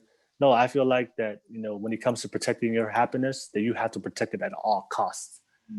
Because at the end of the day, you have to live with yourself, and then you have to continue on. And there's no point of like putting yourself in a situation, whether it's a job, whether it's like a pageant, opportunity, profession, relationship, friends, family. There's no point of dealing with all that, and you're suffering inside. And then worst, like I said, in the worst case scenario, something happens to you, and then which I've seen with my friends where people they're no longer here no more. And I always, you know, that's why when I tell people, look, you know, to know their worth and to know your value. And I know that's a foreign concept in our Polynesian community, like talking about self-love, self-happiness, and your worth. Especially if you come from the struggle, because you know when you come from the struggle, like that's all they say, just do whatever it takes to be successful. And that's what I heard growing up. But then but then when you start living real life, like there's more to it. Like you have to, there's boundaries, there's respect. So I just don't want Polynesians or women or men, kids out there to go out there these opportunities and they want to make it big, have big dreams, big goals. Yes, but just understand that you're important too, and you're valuable too. You know, they might treat you like you're less. They might treat you like you're disposable, because that's the world we live in. They just dispose of things just like that. Oh, you don't want to, you know, you're not making me. If I'm not getting anything from you, next. Yeah. And right, and that's the culture of the pageants, right? Like if you don't listen, they just find another girl. That's you know, and I just want to prepare all these girls and men mentally. And I'm glad you shared your stories, because so they can see both sides. But at the end of the day, you have to make a decision what's best for you. So do you whatever you want to do. But especially for all those girls out there, going for pageants, you know, it's always good to see Polynesian women represent in the pageants, whether it's the island pageants or even like Miss Universe. You know, whatever you want to do. But I just want them to know, like, the more of the story and what they can learn from you is, you know, you're important just as much as anybody else, and you have to protect yourself. Just protect yourself. All right, just protect yourself. So I hope everybody got that. And thank you, like I said, thank you for sharing your story. Thank you so much. You are a hero. You're the hero. Super. Was that Wonder Woman? You're Wonder Woman right now. I want to ask you. So you came back from. From the pageant, and you know, like you said, it took you 2 months to decompress. You know, get back. You know, be normal. And from everything that you went through. So, can you share that experience? Well, you know, what did you do? Because you were at a bad place, but you had to figure out how to let go of certain things. And I feel like a lot of, you know, men and women go through the same thing. With, you know, life can be tough. We're going through so much pressure and all the things that we go through. It may not be like what beauty pageant, but it can be just life. You know, life can just be hard itself, and we all go through those moments. I've gone through my moments when I just needed a break, and I just needed a time for myself. So I just kind of kept to myself and figure myself out. But can you talk about that? What did you do to heal yourself, to let go of all the things that you went through, that you experienced in the pageant, so you could find yourself again? Because I realize that's really, really important, because I know a lot of women and men are going through that right now, and I think I'm just interested to have you share that for them. So, well, actually, when I got back, I didn't know that I was like sad or like depressed, because I was like, when I was in China, I was like, once I get back to Australia, I'll be fine. I'll be completely fine. I'll be away from all of this. I'll be home. I can eat good food again. But sadly, that wasn't the case, because I would sleep like almost the whole day. I'll sleep the whole day, and when I'm up, I'm just sad, so I want to go back to sleep. And so, I was just sleeping, and then I got, like, I think 2 weeks after that, I like realized there's like something wrong. Like I'm not myself. I wasn't doing anything, and if I was, my heart wasn't in it. Like I just wasn't myself, and because I didn't know how to handle that kind of situation, I just sort of just gave it time, like let myself heal, acknowledge what happened, and talk about it, like with my partner or my friends or my cousins, like, you know, people that I can trust. And they were they were they were really good. You know, they listened, they observed, and they gave me good advice. And if they didn't have good enough advice to give, like, they'd make me laugh, and laugh is such a good coping mechanism thing. Because and I kind of just try to remind myself, like, now you're back and you're stronger and you're better than ever, and now you can help other people, and they won't have to go through the same thing you went through. And you know, now, like, those experiences, I can like, now I know. Wait, what am I trying to say? So, like, when I had thought my life was so crap in 2017, you know, I was going through like that phase, I thought that was like bad. That was so horrible. And I was like, there's always gonna be something that's gonna push you down, but you have to be strong enough, and you have to have some sort of plan to get you back up, because even though there are other people helping you, if you don't want to be helped, you're not gonna go anywhere. So at the end of the day, I think for me, it was really up to me. It was up to myself. Like, if I wanted it, I'll get it. And there's no like excuses like, oh, you know, like, where's my son? I'm so sorry. Okay. They're not home. They're looking after him. Yeah, sorry. You're fine. What was I talking about? You're saying there's always going to be something that's worse.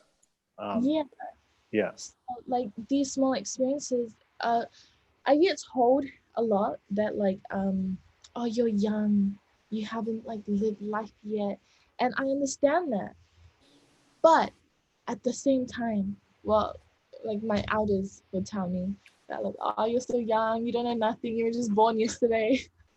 And it's like, no, because nowadays it's easy to kind of get it, I think.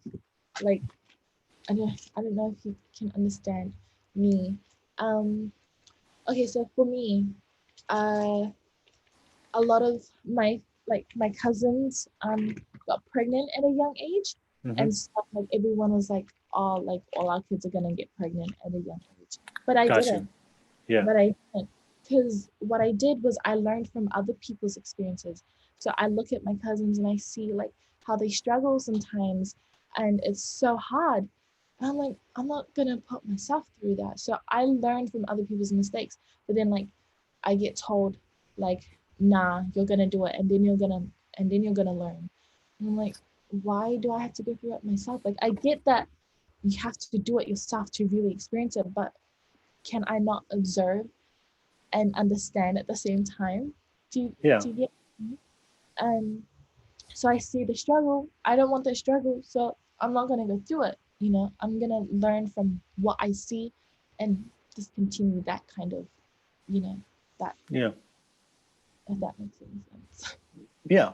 I think what you're trying to say, express to everybody that, well, this is my opinion. Age has no indicator of how intellectual, how smart you are. Yes. All right. I know a lot of old people who are stupid. I'm just gonna put it out there. All right. I know a lot of ignorant, stupid, and unintellectual people, closed-minded people. But I also know a lot of young people, even younger than me, are really, really smart, really, really have a lot of life experience. So don't let people make you feel like just because you're younger or older than them does not necessarily mean that you know what you're doing for your life. Yeah. Because it's your life. You live it the way you want to live it. I think my favorite quote is like, you're never too young to teach, and you're never too old to learn. All right. Yeah. So, you can be a young teacher and you can still be an old student. Or you could be, it doesn't matter, what the dynamics are. The most important thing is like, making the learn, like you said, observe, learn from everybody, but just making the right decisions for yourself. Yeah. And that's kind of for me, like, and don't listen to, that's a lot. That's pretty negative. For somebody telling you, oh, it's gonna happen to you one day. Like, that's pretty negative right there. And the whole the apple doesn't fall far from the tree. Yeah. Kind of, it's like, yeah, some apples fall and roll out to the water and the river, like. No, but I see that a lot within the Polynesian culture, where if your family is known for a specific thing, like, for if everybody in your family does one thing, like, and then they just assume that you're gonna be like that. Like, all the girls in your family are getting pregnant early, then they're gonna assume, oh, you're gonna be pregnant early. And then especially like if you try to be different, if you try to break the cycle, like say one of you, like say you decide, okay, I'm gonna focus on my career and be different, that they're just gonna have more hate towards you. No, you're gonna fail. You're gonna, and there's no support and love, and then that's just like closed-minded thinking and limited way of thinking, because their whole life, I'm sad. And if you're going through that and you wonder why people are like that in your family, I just want to share to you, it's not their fault. That's what they've been told their whole life. If you've been told your whole life that's why it's very important as you grow to pay attention to what you feed yourself, especially when it comes to your mentality, and to understand what's healthy and what's unhealthy, even if it comes from your own family. But a lot of times, if you tell a child you're stupid ever since they're born, what do you think that child's going to grow up to? They're going to grow up thinking they're stupid. And then they're going to grow up telling their kids that they're stupid. It's a cycle thing. So I just want to throw it out there. So I want them to know that. But you go ahead. Yeah. Yeah, I was going to say there's nothing wrong with being pregnant at a young age. Yeah, there's nothing wrong. Yeah. I mean, also, thank you for clarifying that. Yeah. Like just like the struggles of being a young mom or a young dad. Yeah. I didn't want that for me. That's like what I. Yeah. I see it and I don't want it, so I choose a different path, and that's completely okay. Because like the smoking and the drinking in the families, and they're like, oh, you're gonna smoke and you're gonna drink, and I was like, no, I'm not. And look, I'm not because I kind of like manifested ever since I was young that I was going to be different. Not that my family is like horrible and they're drunks and they smoke. No, yeah. But like, just breaking certain cycles, and like Well, that is, yeah. but was saying, yeah, so my mom is very different from my dad. So like the whole so when you like talk back to your parents and it's not a good thing. Like for my mom, she believes it's a good thing. So she's For vocal. She's vocal. yeah. So it's super important to allow your kids to express how they feel. So with her, I'm closer to my mom than I am with my dad. Because with my dad, when he talks, you can't say nothing. Yeah, And if you yeah. say something, you're gonna get a beating because it's his way or no one's way. And Yeah. so with my mom, I'm much closer to her because like, we have arguments and I have like, cousins who are like, why are you so rude to your mom? Why are you yelling at her? And people from the outside will look into that and be like, wow, that's disrespectful. But like they don't know me and my mom's relationship. Like that's how we bond and how we talk because she's allowed to yell at me and I'm allowed to kind of Yeah. that's bad. That sounds really bad, but I'm to express myself to her. Yeah. So that's why we're close. And I don't know if people get this, but like um you're always like when you get a hiding, you're told like, oh shut up, like don't say anything, like you listen to me. And so with my mom, it's how do you feel? Are you okay? Like have you learned from what's going on? And so she allows me to express the way I feel. That way, when I really need to talk to her about something serious, like a life, depression and anxiety, um, I'm comfortable talking to my mom. Whereas if I go to my dad, it's like he won't understand. He'll think that I'm whatever, like Yeah. crazy. But Yeah. these are my parents. So I'm grateful that I have those two because then I can relate to, which is sad, a majority of Polynesian people that I surround myself with because like, they're always like, oh, I can't talk like that to my mom. And I was like, it's okay. Like, you're okay if you're not allowed to talk to, but this is my relationship with my mom. So I used to get offended when people would tell me off, like speaking to my mom a certain way, but my mom doesn't see it as disrespectful. She sees it as like, we're close. We're allowed to talk to each other this way because when it comes down to it, I'm comfortable talking with her because I'm not comfortable speaking to my dad about my mental health and that because it's just I grew up being able to speak to my mom without her saying, oh, like shut up, like Yeah. like Yeah. you're stupid, kind of thing. I hope that makes sense. No, no, thank you for sharing that because that's always one of the common topics I talk about on my podcast. And also that's something I see a lot. And if everybody that's listening, please listen to this part right here. And of course, if you're in the younger generation in politics, you already know what we're talking about. You know what we're talking about. All right. So, and this is the problem with, and this is one of the main problems I have, and as in our culture. And first and foremost, I just want to say to everybody, I love my culture. I love my culture. I value my culture. I'm a proud Tonga. Matematonga. I'm all for life, baby. Matematonga. But at the same time, I understand that my culture is not perfect because nothing in this world is perfect. Like, nothing. That's reality. No, nothing in this world is perfect. So as much as I love my culture, as much as I'm prideful of it, and I'm a proud Tongan myself, but I know it's not perfect. So, and I just want people to understand this. Like when you teach your kids not to speak up, and whenever if you want to jump in, just jump in anytime when you want on this conversation because I really want to hear your thoughts. When you teach your kids not to speak up, you don't understand the ramifications of what you're really teaching this kid. Number one, if you teach your kids not to speak up, you're teaching young boys and girls to tolerate anything, what if it's good, what if it's bad. So if you're a parent and you're teaching them good things, great. But also I have seen where parents are wrong and parents are abusing and hurting their kids, but because we are not allowed to talk back, you're teaching these kids mentally to just accept things as they are. So when they go into the real world, or if a girl goes into a relationship, a guy goes into a relationship, and somebody does something to them that doesn't make them happy, they're just taught to shut up and tolerate it. Number two, we're not teaching kids how to communicate in a healthy way, right? Because what happens to you, and I felt this before as a kid, when you're always taught to shut up, you have a lot of ill feelings. You feel angry. You feel anger because you want to voice your opinion, but they keep shutting you down. You're gonna feel those emotions, and what happens when you bottle those emotions up? It's very hurtful when you can't release when you can't release how you feel, then it just sits there, those ill feelings. So you have to be able to communicate that.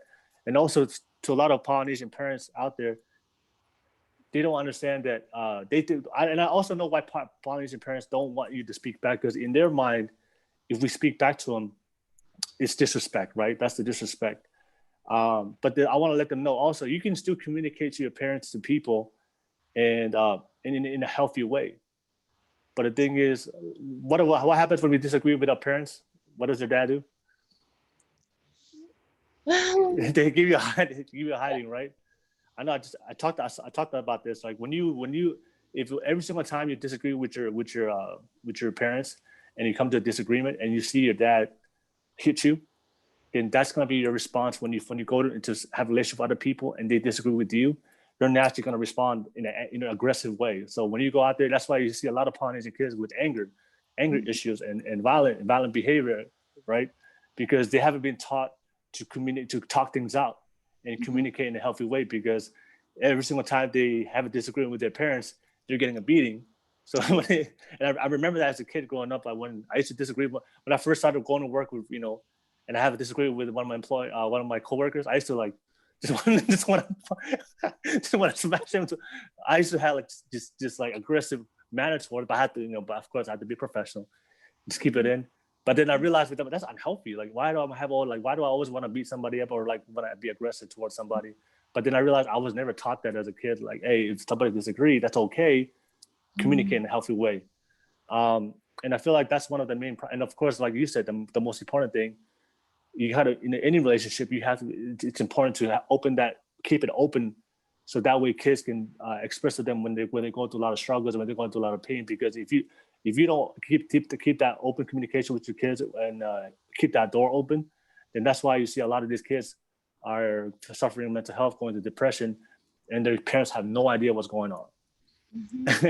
Like the parents like, yeah, my kid's doing well, he's going to school, but they don't, and then all of a sudden they do something to harm themselves, and the parents are like, what happened? Like, well, and as I always see that happens, like they always wait to the kid to go to the hospital or something bad happens, or sadly if they pass away, then everybody's trying to figure out, hey, why I didn't know he was unhappy. Yeah, you didn't know because you never gave them opportunity to tell you. Yeah. All right. So that's just my thoughts on that. That's what I see, what happens. And I feel like that's one of the unhealthy things in our culture, that when we don't allow kids to express themselves in a healthy way. I understand, kids can be disrespectful. I have a little potty mouth. All right, do your thing. We need, I do believe sometimes we get disciplined because we it's our fault. But if there is no open communication, a lot of Polynesian elders and the people don't realize what they're actually doing a disservice to their kids and not allow them to grow. They're actually hindering their growth as a people to communicate, to stand up for what's right, to know their worth and not tolerate things. And they just don't understand that. And that's why I see it all us. It's just so sad to see so many of my brothers and sisters and friends these cycles keep continuing because we keep practicing this culture of you're not allowed to speak up. So what are your thoughts about that? Yeah, I agree with everything you said. I had a conversation with my dad. I think it was last week, because we had a disagreement one day, and we didn't talk for a while. And we finally kind of had a conversation, and I was saying to him, as how do I say this? I said to him, if someone is trying to express how they feel, no matter how much you think it's stupid, he might think, oh, like, why is she talking like that? Like, she sounds like an idiot. No matter what it sounds like, let that person talk, because Yeah. that maybe that's them releasing some things, you know, that they want to say. And if it sounds disrespectful to you, just have it in yourself to hold in your anger, and just, you know, allow your child or that person to speak on whatever they're wanting to speak on, because you're not going to understand where they're coming from if it's just you talking. You know, it's like, I'm right, you're wrong, shut up, listen to me. Because parents aren't always right. You know, I'm not a Yeah. parent Yeah. myself, Yeah. Yeah. but we know as kids, like, you know, sometimes our parents can be, Wrong. Yeah. yeah, and that should be okay, That's because fine. That's fine. Yeah. parents aren't perfect. You know, they're learning every day, new the new phases that their kids go through, and then they learn with that too. You know, and so yeah, I was having that conversation with my dad, and he kind of like, you know, really understood where I was coming from, and I was really grateful, because um, it it was so hard to get through to my dad. The day that like an argument went down with me and him, it was hard to get through him, because he was just angry that I was talking to him. And like, in my family, no one talks to my dad. Like, no one talks to Yeah. my dad that I was talking to him. Like, not even our extended families, like his brothers and sisters, my cousins. No one talks to my dad. But I'm the only one who kind of has the balls to really be like, Dad, Yeah. cut it out. Yeah. Like, relax. It's okay. And Yeah. like, I was saying to him, like, how are you going to understand me, or Jonah, my brother, or Lupe, my older sister? How are you going to understand us if we're not allowed to talk? If we're not allowed to say something? You're not going to know where we are, like where we stand. So how are we going to communicate if we're just listening to you? And so he really understood that, and I was really grateful. Yeah, that's like a step forward Yeah. into No, healthy conversations. yeah. And which is absolutely okay. And also in any healthy relationship and communication, um, you don't always have to be right. I just want to put it out there. You don't like, that's when you mature, knowing that if I'm wrong, it's okay to continue to have communicate. Because I feel like a lot of times, what's that? My favorite quotes. People listen to reply and not listen to understand. A lot of times when it comes to arguments between our parents, it's not even about like what's right. It's about who is right. They're more concerned about like who is right, like to prove like I'm right, than actually talking about the root of the problem of why you're having a disagreement, and figure out what we need to do to move on. It's not even about like your pride. It's more about this, but I know that's within the in the Polynesian culture. And it's funny, like I just you just said something that I think a lot of people need to hear, because this is what I always hear from a lot of parents, a lot of elder generation. They always say, "You don't understand. You don't understand us. You guys are too young. You guys are babies. Like you said, we were born yesterday. What do you know about life? You don't understand." And when I say this to everybody, when that word understand means it's a two-way street. So when you say you don't understand, okay, talk to me so I can understand. But how can I understand you if you don't talk to me at all, and even allow me to listen and to talk to you? And when people say, that always baffles me with my elders, yeah, you don't understand. Yeah, I don't understand because we never talk. we don't. There's no. I can't even talk to you. So to understand, because I want to understand my parents sometimes. Sometimes they do stuff like, well, now as I'm older, because I've grown now and matured and studied on the psychology of people. So now I understand the behavior.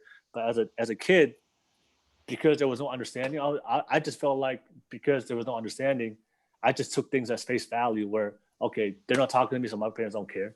Well, they're not. Of course, as Polynesians, we're not affectionate. We don't show affection. So we so we think, oh, my parents don't care about me. They don't love me, and then that creates like a rebellious attitude towards your parents, and that's why parents, that's why you see a lot of the kids go, go buck wild, man. We go rebellious, we go to the rebellious phase, and why you see a lot of Polynesian kids go drinking and do alcohol really at a very young age, and it's because when you don't have that understanding and that from your own home, like we're gonna find it in other forms of outlets. So that's why I feel like, because at the end of the day, like I want to keep the family together, honestly. And to keep the family together, there has to be understanding, to accept one another, to love one another, to appreciate one another as they are. And also what you said, I think you said it perfectly. Like your dad, like he doesn't like it when he makes a mistake. Oh no, your dad can make mistakes too, right? Yeah. And I feel like a lot of times our parents try to hide their mistakes so much, and they don't want to admit they're making a mistake. So in our mind as a kid, just watching our parents, okay, my parents is trying to be perfect all the time. So I guess I have to be perfect all the time. And that's why a lot of kids struggle when they go in the real world and then they start failing, and they feel like they're letting themselves down, or the world is over because their parents never admitted to a mistake. Yeah. So I just want to let them know it's okay. Like that's why open communication is key. Relationships key, and then it's okay to tell your kids, hey, I made a mistake.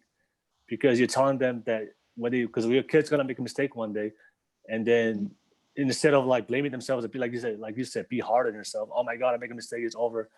They could just learn. Oh, my dad used to make mistakes all the time, but then he told me that when he made a mistake, he learned from it. So if my dad and my mom said he can learn from my mistake, I can learn from a mistake, and I can move on with my life. So did you ever feel that way when did you ever feel like you couldn't make mistakes, like you have to be perfect? Like did you ever feel like that sometimes? Like yeah. Yeah. Especially around my dad. My dad was very stubborn and very strict. He's learned a lot now though. So he's improved so much. He had that church mentality and the Samoan mentality. Yeah. Where like because he had an important role in our church, so it had to be a certain way. And because my dad wants us to be perfect, we never were, because we're not perfect. And so he'll like lash out sometimes, but little did he know that like me and my brother, we're like the most behaved at the church. Like, how they say, I'm probably gonna get hate for this, but like everyone kind of says that like the pastor's kids are the worst kids. Yeah. And like yeah, that was true in our church, but they're not like bad, but no, that's the reality. That's a reality. That's facts. They were doing more than me and my brother were doing. He sees it as oh, why can't you sing in the choir like the Faith Hours kids? Yeah. I'm just like, I can't sing. Like I'm not doing that because I'm not passionate about it. I don't want to do it. And that's like the comparing thing in our thing, and in our culture. It's like always comparing. Yeah, why can't you be like that? Why can't you be like this? And like, how would you like it if I said, why can't you father me like that, dad? Why can't you mother me like that, mother there? Yeah. Like it's the double standards for me. Like duh. Yeah. Like if you're gonna compare me, then I should be allowed to compare. But it's so we had to be good, but nothing was good enough for my dad. Like he didn't see that. And so like when I had dramas in high school, like my dad sort of like blamed it on me, because like I don't know why. It's your fault. Like I'm not the one going around and posting Facebook statuses about this and that. Yeah. And so he's learned a lot and knows, because we weren't close, so he kind of didn't know who I was as a person. Like my mom knows me, but my dad, he was always working. He's a hard worker, trying to provide for the family and all. And so he didn't really know me and know how I'm like and how I handle situations. Like, so I guess he just wanted to look good in front of other people, that like he would think that it's his own kids. Like, I'll just keep them hiding, teach them a lesson, maybe they'll be better. But it's not like that, because he wouldn't sit down, ask questions, and listen to what's happened. He'll just think, nah, I know it was you. You're at fault. Let's say sorry before I give you a hiding. It was like that, but yeah, that was like a pressure that I had to keep up with, and so I had the pressure of trying to be the best in like my teams, my sports teams, but like I knew I wasn't. I was good, but I never wanted to be the best. But I feel like if my dad was watching, like if he came to like my games, that I had to be like playing the best. I had to be the best room I had to be, or else I'm gonna sit in the car all the way home listening to him being like, oh, you could have like dodged this, you could have done that. And then I'm like, but my coach advised me different. And then he's like, are you gonna listen to your coach or listen to your dad? Yeah. You don't know the sport like the coach does. The coach is there for a reason. Every Polynesian dad's a qualified coach. So yeah, that was how it was like with my dad. Yes, yeah, and I think that what you said, like, I think you said it, like, your dad was worried about what people will see and how people are going to perceive your family, and I feel like that's an unhealthy mindset and practice that a lot of our parents practice, where like they care more about the reputation of the family more than like the well-being of the child. Sometimes, I'm not saying all the time, but I see it sometimes where like the family doesn't care what the kid's going through. They care more about the reputation. So it's like they're like, what can we do to make sure people don't like, hey, just look perfect. I pretend to be perfect, like even though you're not going, even though you're failing and making mistakes, but they're just so worried about the reputation, and they're always using the comparing thing. It doesn't, because when you get compared as a child, it doesn't give you confidence in yourself. You feel like you're like, man, maybe you should just go adopt that kid. Go adopt them if you really like that kid. I want to ask you, because I think like your relationship with your dad is pretty much like a lot of girls. A lot of girls always have to have that strict Islander, tough dad. So I feel like a lot of girls can relate to it. I want to ask you, are there things right now that you do for your life that makes you happy, but your dad disagrees with? But you had to, huh? What was that? Sorry? So do you have any things that you do right now for your life that you do? But it makes you happy. It's something that makes you happy, right? Oh. But your dad disagrees with it. And I'm just interested to hear that, because I feel like a lot of girls have to go through that phase where they start learning about their self-love, what they want to do for themselves as a woman. But sometimes what you want for yourself necessarily doesn't align with what your dad wants for you, and you have to disagree, and he's going to disagree with it. But then you have to like step up as a daughter, like, look, Dad, this is how it's going to be. Like, this is what I'm going to do. So yeah, you either accept it because I'm going to do this because I need to do this for my happiness. So my dad is very supportive of me now. He's learned a lot, Yeah. But there was like when I got a boyfriend, he really didn't like it. He didn't like it at all. He would like tell me, he's like, you better break up with him before you fall in love with him, and then I'm gonna have to drive to his house and give him a hiding, give his dad a hiding, give his whole family a hiding. that was my dad, very overprotective. Like, oh no, my little girl is growing up. Like, I don't want her to like fall pregnant or do drugs. Or ruin your life. That stuff. But my mom was completely okay with it because my mom knew me. She knew that. I know the consequences of having a boyfriend. I'm not gonna put him before my schoolwork. I'm not. That's silly. I'm not gonna do it. But with my dad, it was like the end of the world, and he disagreed. And he's like, why can't you just go focus on your sports and like your school? I'm like, I can do that all at the same time. Like, I'm young. Can I not experience just a little bit of something? So me and my dad always clashed, and like I would always that like on site he'll like give my boyfriend a hiding, but he never did. He's just trying to scare me. Did they end up meeting each other? yeah, they met each other, but now like Jacob is his best friend. Loves my boyfriend now, and like when we have meals, he doesn't call for me. He's like, oh, he calls for me to call for Jacob. He's like, oh, tell Jacob to come eat, and he's like, my dad has dished him a nice plate, just a single plate for Jacob, but not for me. I'm like, I'm your daughter. Where's my plate? So, like, I'm grateful that like they get along Yeah. now, and it's just funny to think back that like my dad wanted to strangle him at one point, but like I didn't know who Jacob was. I guess he had the whole oh, I know what boys want, and I Oh know yeah. what Yeah. boys are Yeah. like.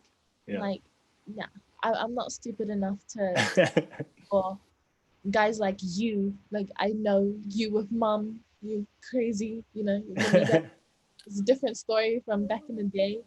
Yeah. I was like, no, I choose my circle wisely and like get to know him before you judge him, kind of stuff. But yeah, that's an example of like me defying my dad to benefit myself, because I knew Jacob was a good person. I knew that if my dad just met him and got to know him, then he'll like him. Yeah. He's, you know. But yeah. No, I feel like you said something that was, I think it's pretty important, where you said that your mom knew you, right? Your mom had confidence in you and trusted you because she knew you, because you guys talk all the time, so she knew how you were. She trusted you to get a boyfriend, because I feel like for a lot of girls, I feel like that's how it's important to not only for the mom to talk to him, but also for the dad to have those tough conversations, and teach your kids about like relationships and love, because I feel like a lot of girls, because I understand why your dad's like that, because we've seen it, like, girls get pregnant really early, and nothing wrong with that. Yeah. I'm just saying it just makes life harder. But and yeah, I feel like I think it's like a lot of parents, if you're watching this, I feel like it's like when it comes to when it comes to things that pertains to real life, I think we need to prepare our kids for it, and not talk about it at all and pretend like it doesn't exist, and then the only time we learn about it is when we're out there. We go out there and we go into, so like I feel like it's like topics about like relationships, sex, like I think it's perfectly healthy to teach them about it. Hey, this is what you should expect out of a man, or how they should treat you. This is why you need to make sure pay attention to your surroundings. This is a toxic. This is not good behavior. I feel like having those discussions, not only from your mom but also from your dad, because as a woman, like how our dad is like your dad is like the father figure of the first guy that you learn love from. So like pretty much like what your relationship with your dad and the love you love from your dad kind of like dictates of the type of relationships you go into when you go older. So do you believe in that? Like, what do you think about that? Like teaching kids early about, especially when it comes from the dad, because then most dads, Polynesian dads, don't even want to talk about that at all. I really don't. But do you feel like it does help? It does help you, but not only you, but like as a young girl, like it would definitely help you if your dad came to you and you talked about these things Uh-huh. as a woman. Yeah, I feel like it would have helped if he um you know like that. But also I think I wouldn't change it, because I wouldn't understand these experiences, because Yeah, hard way always kind of teaches you more than the easy yeah, way. yeah. Yeah.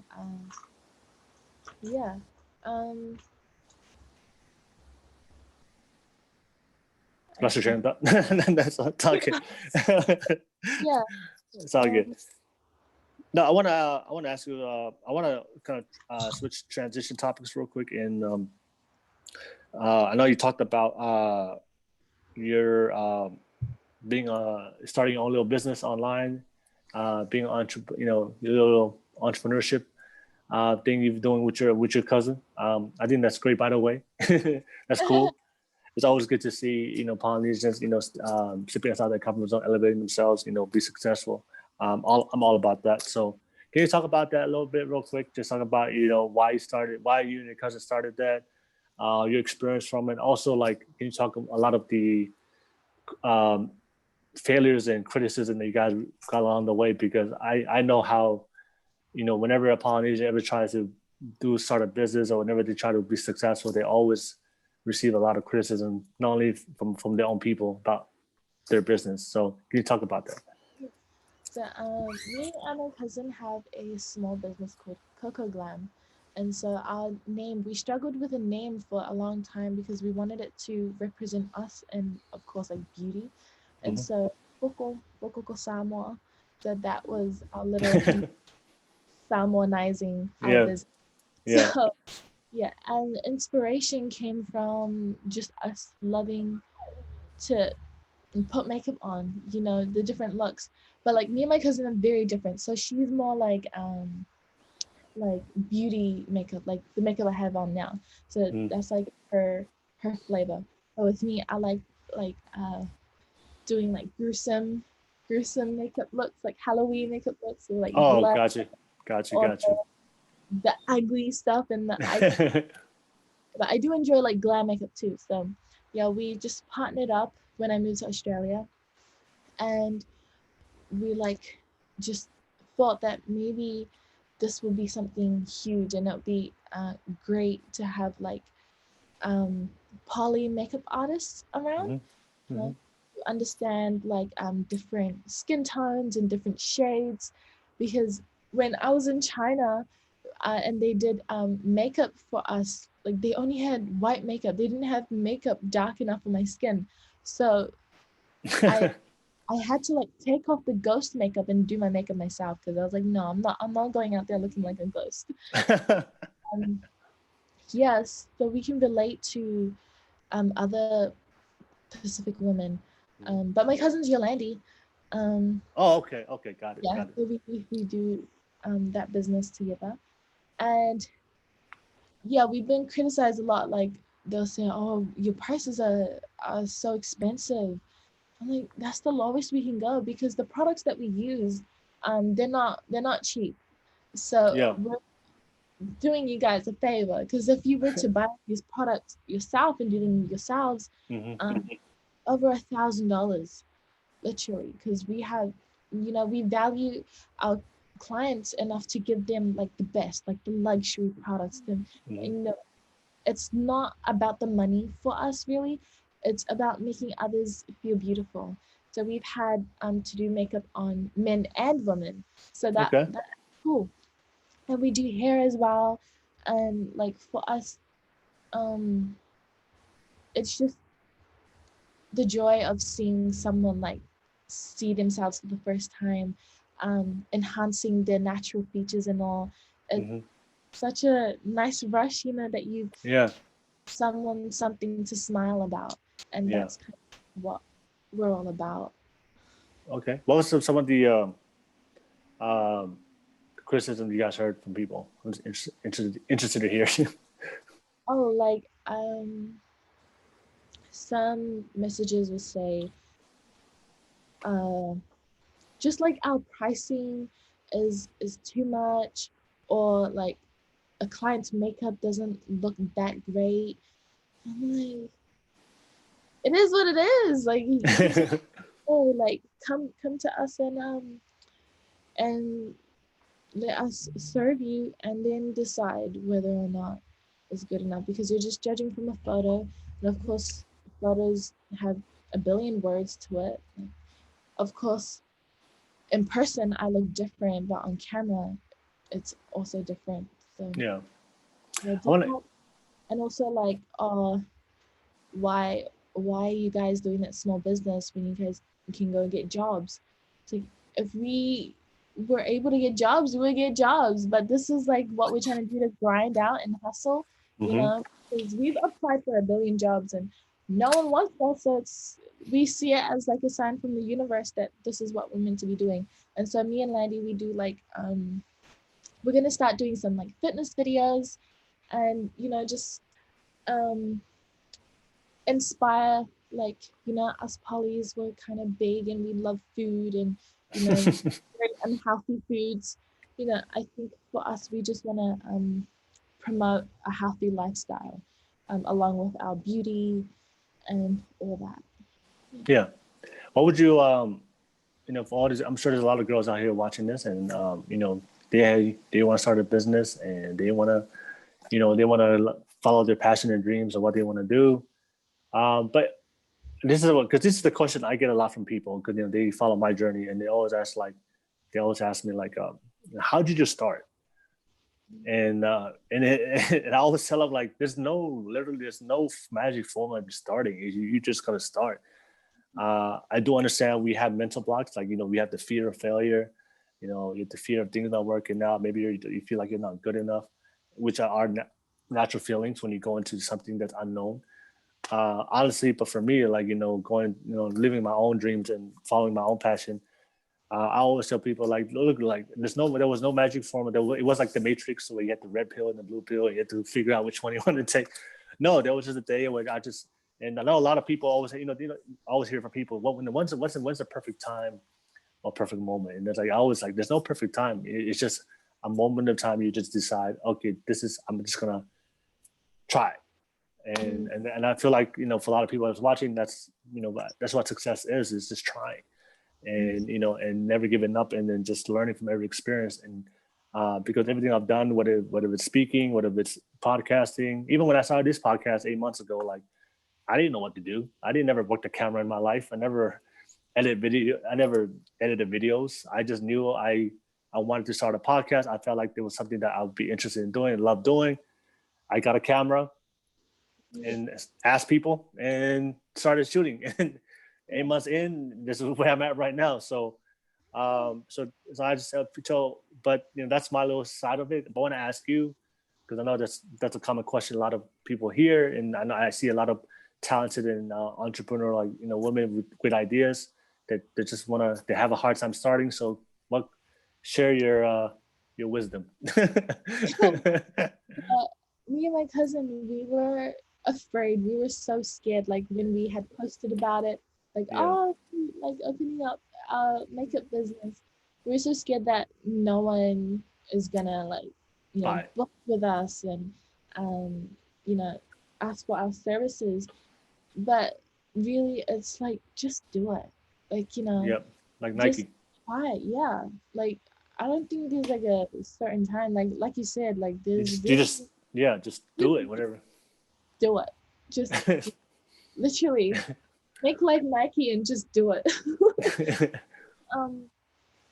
Because when you have like a specific like day that, like, let's say there's like a day you want to do it, the closer that day comes, the more you kind of like pull back. You're like, oh no, I don't think I should do it. You get like nervous and anxious, and it's like, just do it. Just start it, like no matter what. And if it fails, it's okay. Back up. Yeah, learn from that and do something else, or like redo it, like relaunch and do it again. If you're really passionate about it, just put your heart and soul into it and just keep pushing on. Yeah. And yeah, I'm glad you shared that to everybody, because I know, like, I always tell people, like you said, you can't put a specific date on it, because the closer you get to it, you're just gonna run away from it. I think a lot of people, I guess one of my favorite laws in life, the principle of like the law of like diminishing intent, which means the longer you delay something, the higher the probability that you're never going to do it. So whenever you feel the action to do something, just do it, because if you don't do it at that moment of time, then you're just going to delay it. Yeah, because that's why, like, for me, I always love to see people do really well, people exceed, elevate themselves in their life. And whenever I see people do well, so like, especially when Polynesians, like, that excites me. It's like, okay, all right. I do want to ask, talk a little bit. I know for you, I want to talk about more of like your personal goals, dreams, and passions. I know you mentioned before, you're a performer, you're an actor, model, and you're a TikTok star. I love your, great. I love your content, your vibes, and your videos you do. So, can you talk about that? Because I really believe, like, I love. One thing I love about you is like you express your things you're interested in, your passions on social media. So, and a lot of people, they're afraid, because I meet Polynesians all the time. They're so talented, but they're just afraid to showcase it or to express it because, the fear of judgment or people thinking they're different. They have to be like everybody else. So, can you talk about that? Like, how did you get to a point where you were just not afraid to kind of just express yourself and put yourself out there, because which can be very uncomfortable for a lot of people. Yeah. Well, actually, like I still battle with that myself. Like I always overthink before I post something because I don't want people to take what I post in the wrong way. That's never my intentions. Because honestly, I feel like nowadays people have become so sensitive. Like you say one thing and you get canceled. Like cancel culture, toxic. That is And true. I don't want to be a part of that. But like I still like overthink before I post stuff. I still get scared, but like what we said before, just do it. So like just post it, and you never know who you're inspiring. And so I put it out there for like people message me and tell me that like your content makes me so happy. I was like having a bad day and like you've made my day, and that's what matters to me. Like there's a lot of love that really outweighs the hate, the negative, and you choose one that you focus on. And most of the time I choose to look at the love, all the love and the light that comes my way, and that's what keeps me going. And so yeah, I'm like in person I'm very shy and I'm very awkward and I'm very not who people think I am because they judge me off of what I post. And I think people need to remember that what we post on our social media is the best parts of our lives. Like when we're sad, I'm not gonna go live on my Instagram and have a cry and have a part of like my sadness. Like I'm only going to put out what makes other people happy, what makes me happy. And like there are times where things get real and you have to address certain things, and that's the only other time I would address things that aren't so happy and aren't so bright, but that's okay. But I think I've had people judge me and say like, oh, you're so fake, like online, this like positive person, but I seen you crying the other day, and it's like I'm not going to be crying online. Like, really, that's not being fake. It's choosing what kind of content I want to put out there. Yeah. Like, I think people fail to understand that reality is different from what you're social seeing. Media. Yeah, because social media is a lie. It's majority of it is a lie. Like, I've posted some things where I'm like really happy, but deep down I'm like crying, I'm sad, I'm not feeling my best self.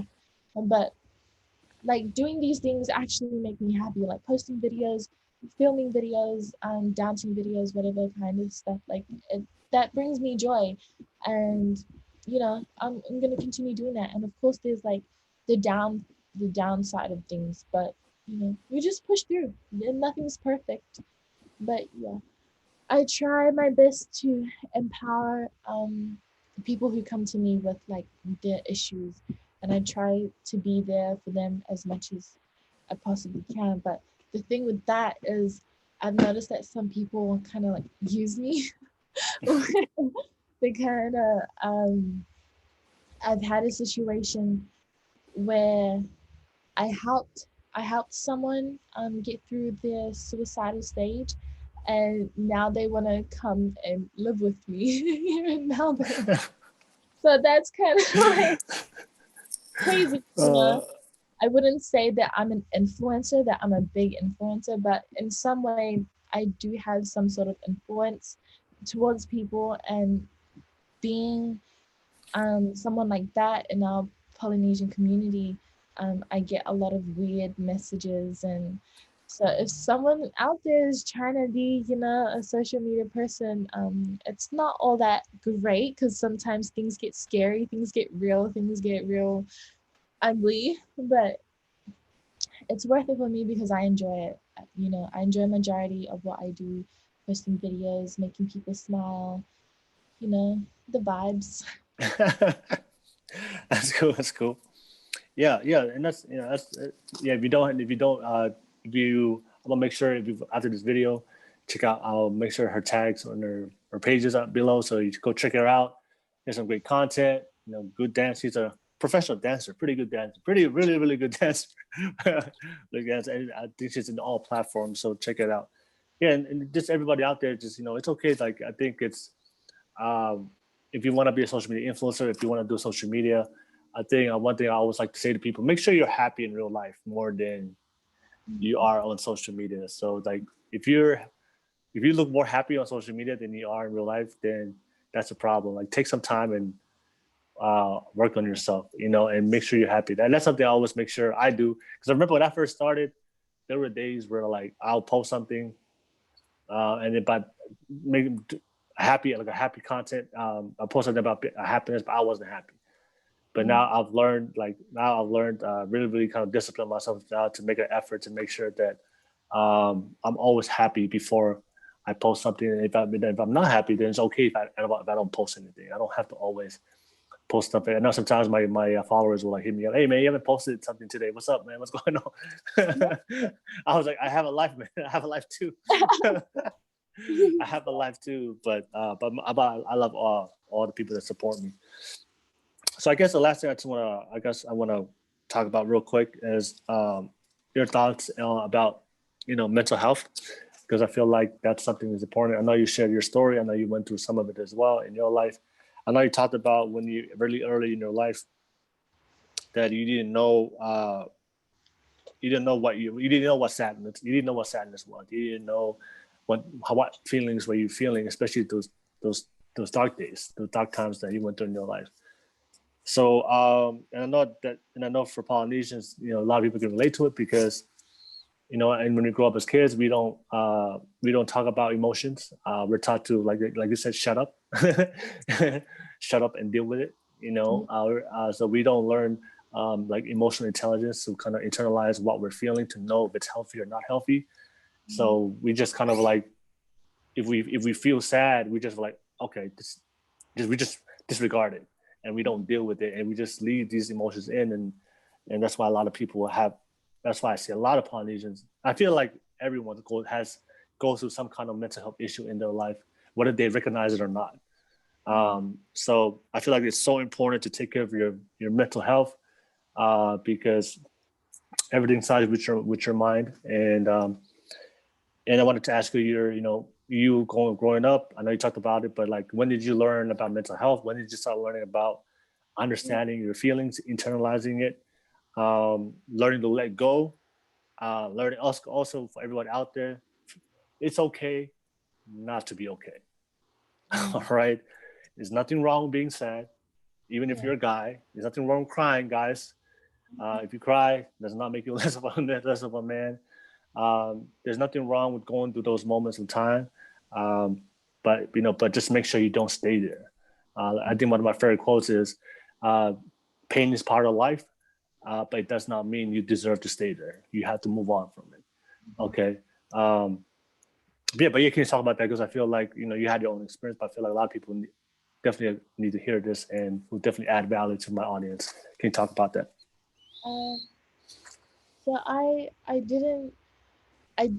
honestly don't know much about mental health. I know my own Yeah, you mind, own. Yep. but I honestly didn't know that I had an issue. Like I didn't know how to sort of indicate that I have trouble with certain things and how I behave until after China. So when I got back, that's when it really hit me, and I was like, I need to kind of look into this more. And so Scylla, Miss Tonga, she um she's very familiar in that department. She's always advocating for mental health, and she has her own organization called Alovili Home, and they're more focused on mental health issues and all that good stuff. And so she's helped me. So her post, she posts a lot of things where it's like how to tell if someone's going through something, or how to tell if you're depressed, or if you're, all that stuff. So I kind of like read up on everything she's posted and kind of learned from that like I kind of have those similar issues, and I need to address them and talk about them. And so I started talking to people that I trust about how I feel, and they've been very supportive of me. And I think it's so important for people to really talk about it, because if you bottle everything in, you're gonna explode, Yep. and it's not gonna be pretty. It really isn't, because I'm not someone who bottles a lot of things. I'm kind of straightforward. I'm shy and I'm quiet, I'm awkward, but like when I don't like something, I kind of make it obvious that like I don't like that, So, um, with that being said, like um, trying to figure out what was going on with me, I was also helping like my brother, because my brother was going through a lot of stuff too. He was, I think, diagnosed with depression and ADHD. I don't know. I didn't want to believe that my brother was going through that kind of stuff. So, but I would talk to him about it. We would have good conversations. Um, but yeah, I think the issue was I was trying to help other people when I couldn't even help myself. And so Mm-hmm. I'm trying to pull them out of the water, but I'm drowning too. So I Yeah. think that's very dangerous, because I grew up being like the go-to person to talk to in my friend groups. So like if my friends would have issues, like I would be the one that resolves everything, that kind of like brings everyone back together. I Mm-hmm. was like that kind of person. And so I'm used to people coming to me for help. But when I finally needed help, I kind of Yeah. was stuck. Nobody. I Yeah. was like, oh shoot, I don't want to come across as weak, because now I'm the one. Can you come get the pets, please?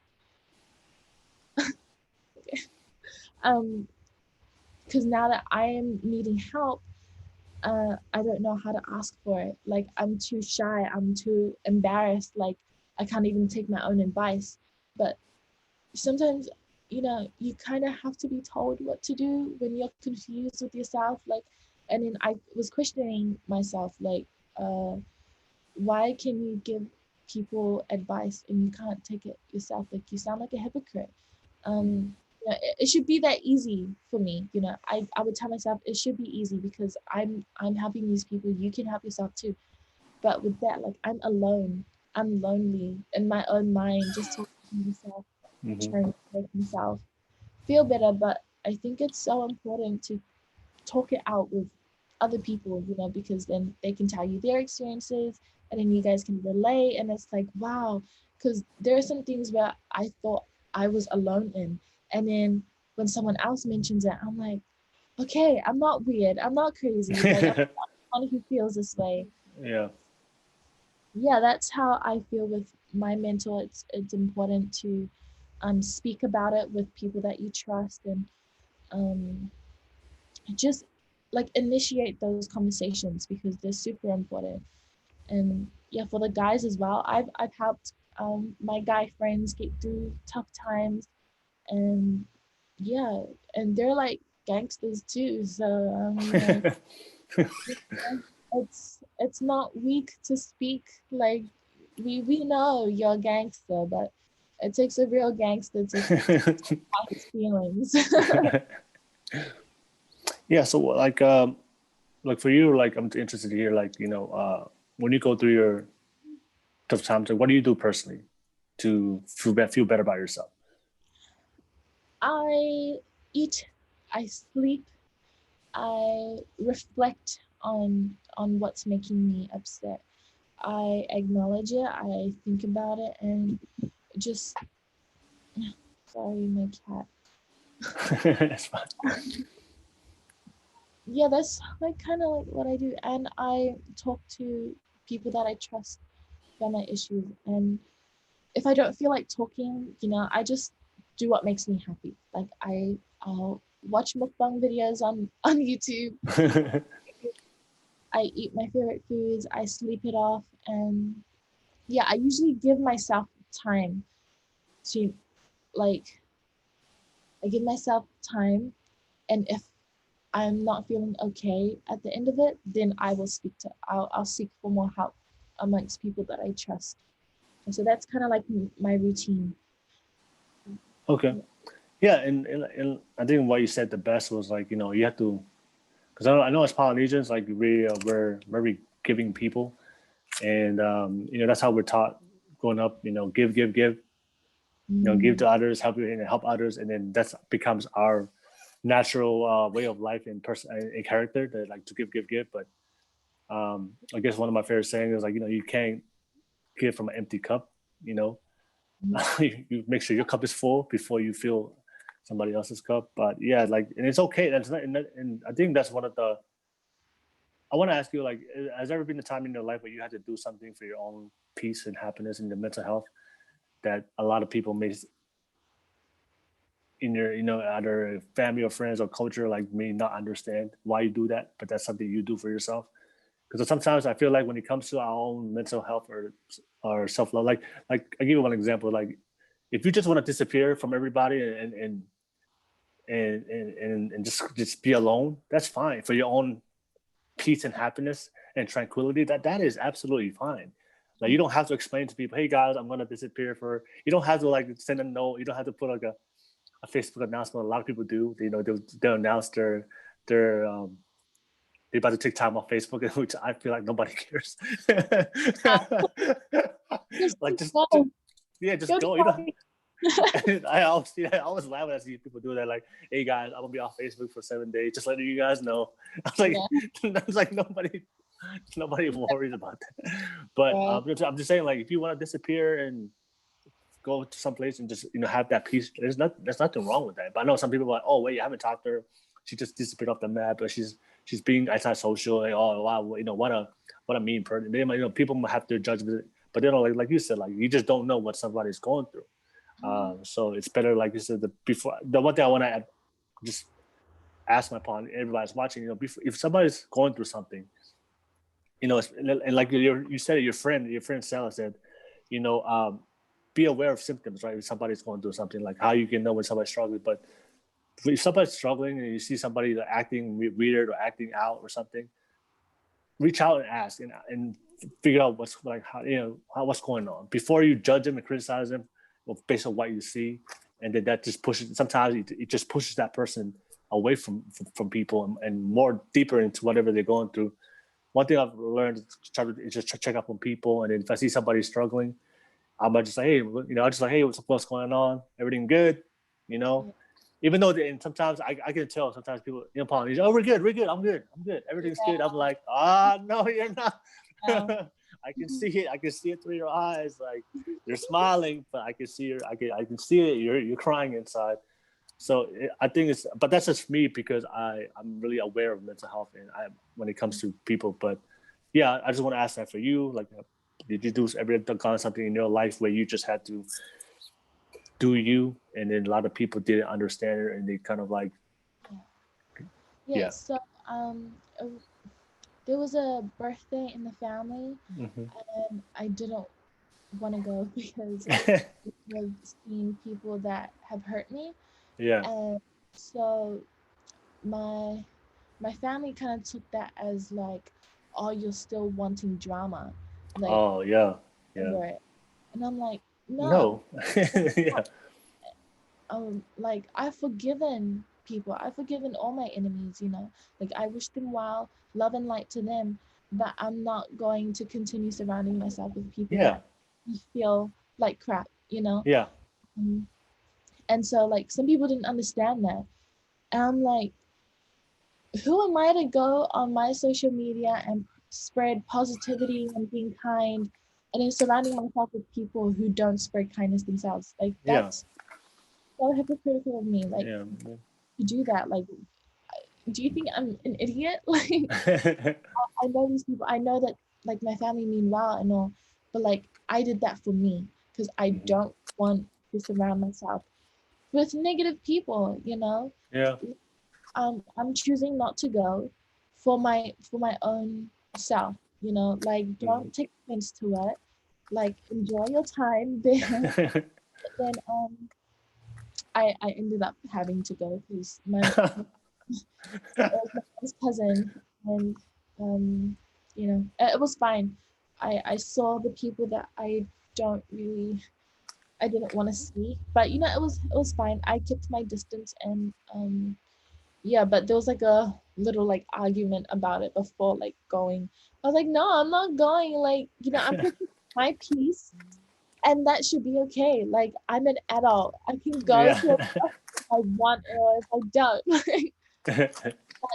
That's something that I did for myself that people are like, okay, why are you still trying to start drama? It's like, Yeah. no, that's not what it is. That Yeah. view is what it is. I could care less about what those people think of me. But you know, like for me, You just don't want at that first, energy. yeah, I don't like to surround myself with people with that energy. And um at first I was like, I don't know if I go and I see these people and then I'm scared of how I'll react, you know, because of course, like it's gonna take me back to a time where you know they did me dirty, and I don't want to, you know, ruin anything because I don't know how I'll react. Like I know I'll be civil, and which I was, but you know, I don't want to initiate something that I could have avoided, you know. So that was that. That's Did yeah. anybody like did any of those enemies like ever talk to you at that party or no? No, no, they didn't. And, they said hi to my boyfriend right next to me, and And then saying that me, and I was like, cool. Okay, you're still stuck in like 2019. I'm sorry. Like, can we move on? Because with these people, they kind of play the victim. They're like, oh, we've already forgiven her. Like, you know, like she's okay. But then when it's face to face, it's a different story. It's a different story, and it's like practice what you preach, bro. Like, don't go on and say that this and this and this and this, and then you're such a different person because um, I know them, you know, and I know like they're quite popular, um, and a lot of people know them to be like such great people, yeah. and I'm not one to like message them and be like, oh, don't support them because they hurt me at this time. Yeah. Like, Yeah. I want the best for anyone and everyone. But it's like you really don't know these people, and like for me, I get some people who are like, oh, why aren't you following me back on Instagram? And then like I don't follow them, and then they're like, oh, you're a slut anyways. And it's like, wow, that's what you think of me. So if I had followed you, I wouldn't have known that like Uh, not that way towards me, and it's so sad. And like they get angry, and it's like, no, I follow people that bring me happiness, that inspire me, you know, like my content and all. I've unfollowed so many people that mean nothing to me, like celebrities and that, you know, like they don't do me any good. So like I want to be able to scroll down on my social media and be inspired and be happy and not be like, oh, here we go again, you yeah. know. Yeah. So I've eliminated things that cause me pain, you know. Hmm. I'm protecting my peace at all costs.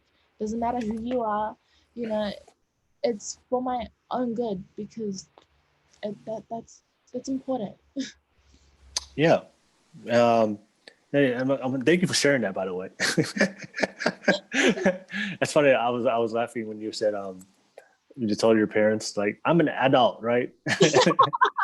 Yeah. Disclaimer, you know, we're never adults to our parents ever. And it doesn't matter how old you are, your parents still rule everything. That's just the Polynesian, the Polynesian parenting. But yeah, but you said it absolutely best. Like, you know, I'm because for me, like I told you before, like I'm a really big advocate when it comes to happiness, when the well being of somebody. And I know for me, at this point of my life, I feel like for me, this is my own personal opinion. I believe personal happiness and peace supersedes everything in life.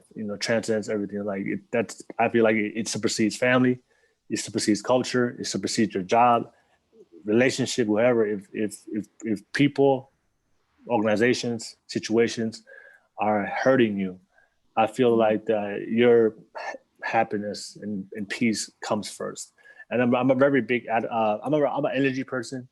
So for me, like I have to be around positive energy and positive people and good people. And for me, like when I'm around people, and as soon as I feel that negative, and I'm not judging them. I'm not judging them. I'm not judging people. I just can't be around that. I just want to I want to live I've gone through that phase of my life where I felt pain. So and the reason why, and I know what pain feels like. I know what depression is. I know what suffering is. And that took a lot of years of my life. So at this point in time, like I want to live my best life now. Yeah.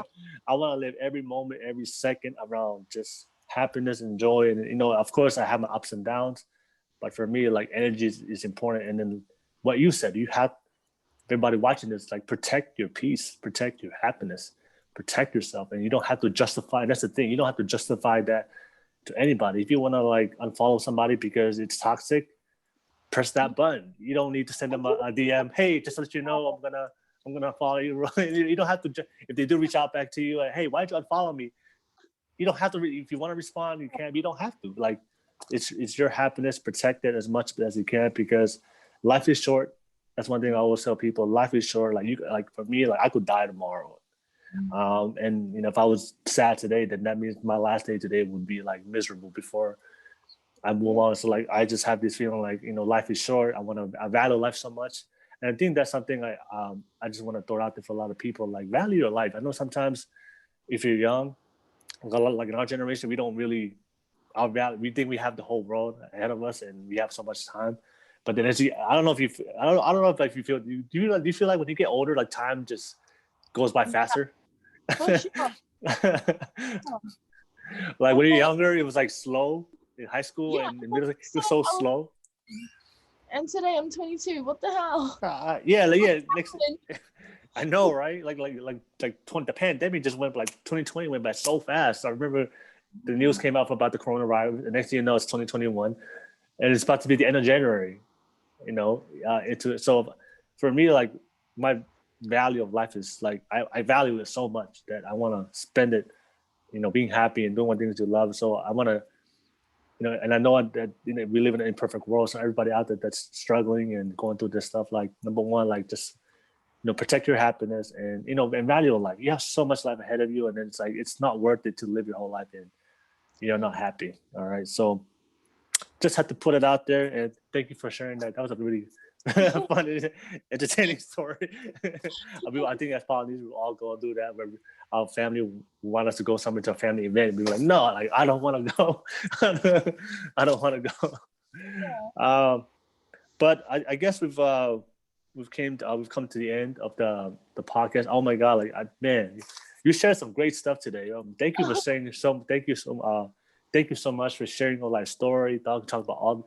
Man, we literally just lived your whole life the last couple hours. So for everybody still watching, thank you for still tuning in. And I just want to say thank you so much for sharing your life story. Thank you for the courage. People, like I always say, people don't realize how much courage it takes for somebody to share everything about their life. So the fact that you did that, like that is mad respect to me. So much love to you. Big hug for me. So but thank you so much for doing this. I know a lot of what you share, a lot of things you shared. I know a lot is going to impact a lot of people, and I know a lot of people, men and women, can relate to a lot of things you said. So thank you so much. I guess to end off the podcast, one thing I always ask all my guests, if you can, to share some final thoughts, some final words, some words of wisdom. Just share with everybody real quick. And after you've gone through everything in your life, I guess if you just want to share some final inspiration before we kind of close things out. So, yeah, I know you're young. Well, thank you for having me and for listening and for being patient when I didn't know what the heck I was talking about. But you know, I'm so grateful, and I think advice that I could give for like anyone watching is to first and foremost protect your peace and be kind to people. You have no idea what they're going through. Um, I know like some people kind of use negativity as um a form of like making themselves feel better, you know. But like at the end of the day, it doesn't do anything for you but just put you down. So I think super important, just treat others the way you want to be treated, in a way. Like continue being kind, being nice, yeah, like there's enough hate in the world. Let's Hmm. let's continue to love each other and support each other, and you know, like I agree with what you're saying. Like it takes a lot of courage to share a life story, because I didn't know that I had like to really prepare myself to share what I shared. And I really hope that hi, I really hope that people, you know, took something away from this whole what, like 2 hours talking. But yeah, just oh, and just be confident in yourself to start your own businesses. If you want to start your business, just go for it. Post whatever you want, you know, even though you're scared like me, just post. But All yeah, right. that can give you, that's my final thoughts. All right. Thank you so much. I very appreciative. And thank you for everybody that's watching. I'm going to go ahead and press the stop button. I'm going to talk to you right after. Give me 1 second.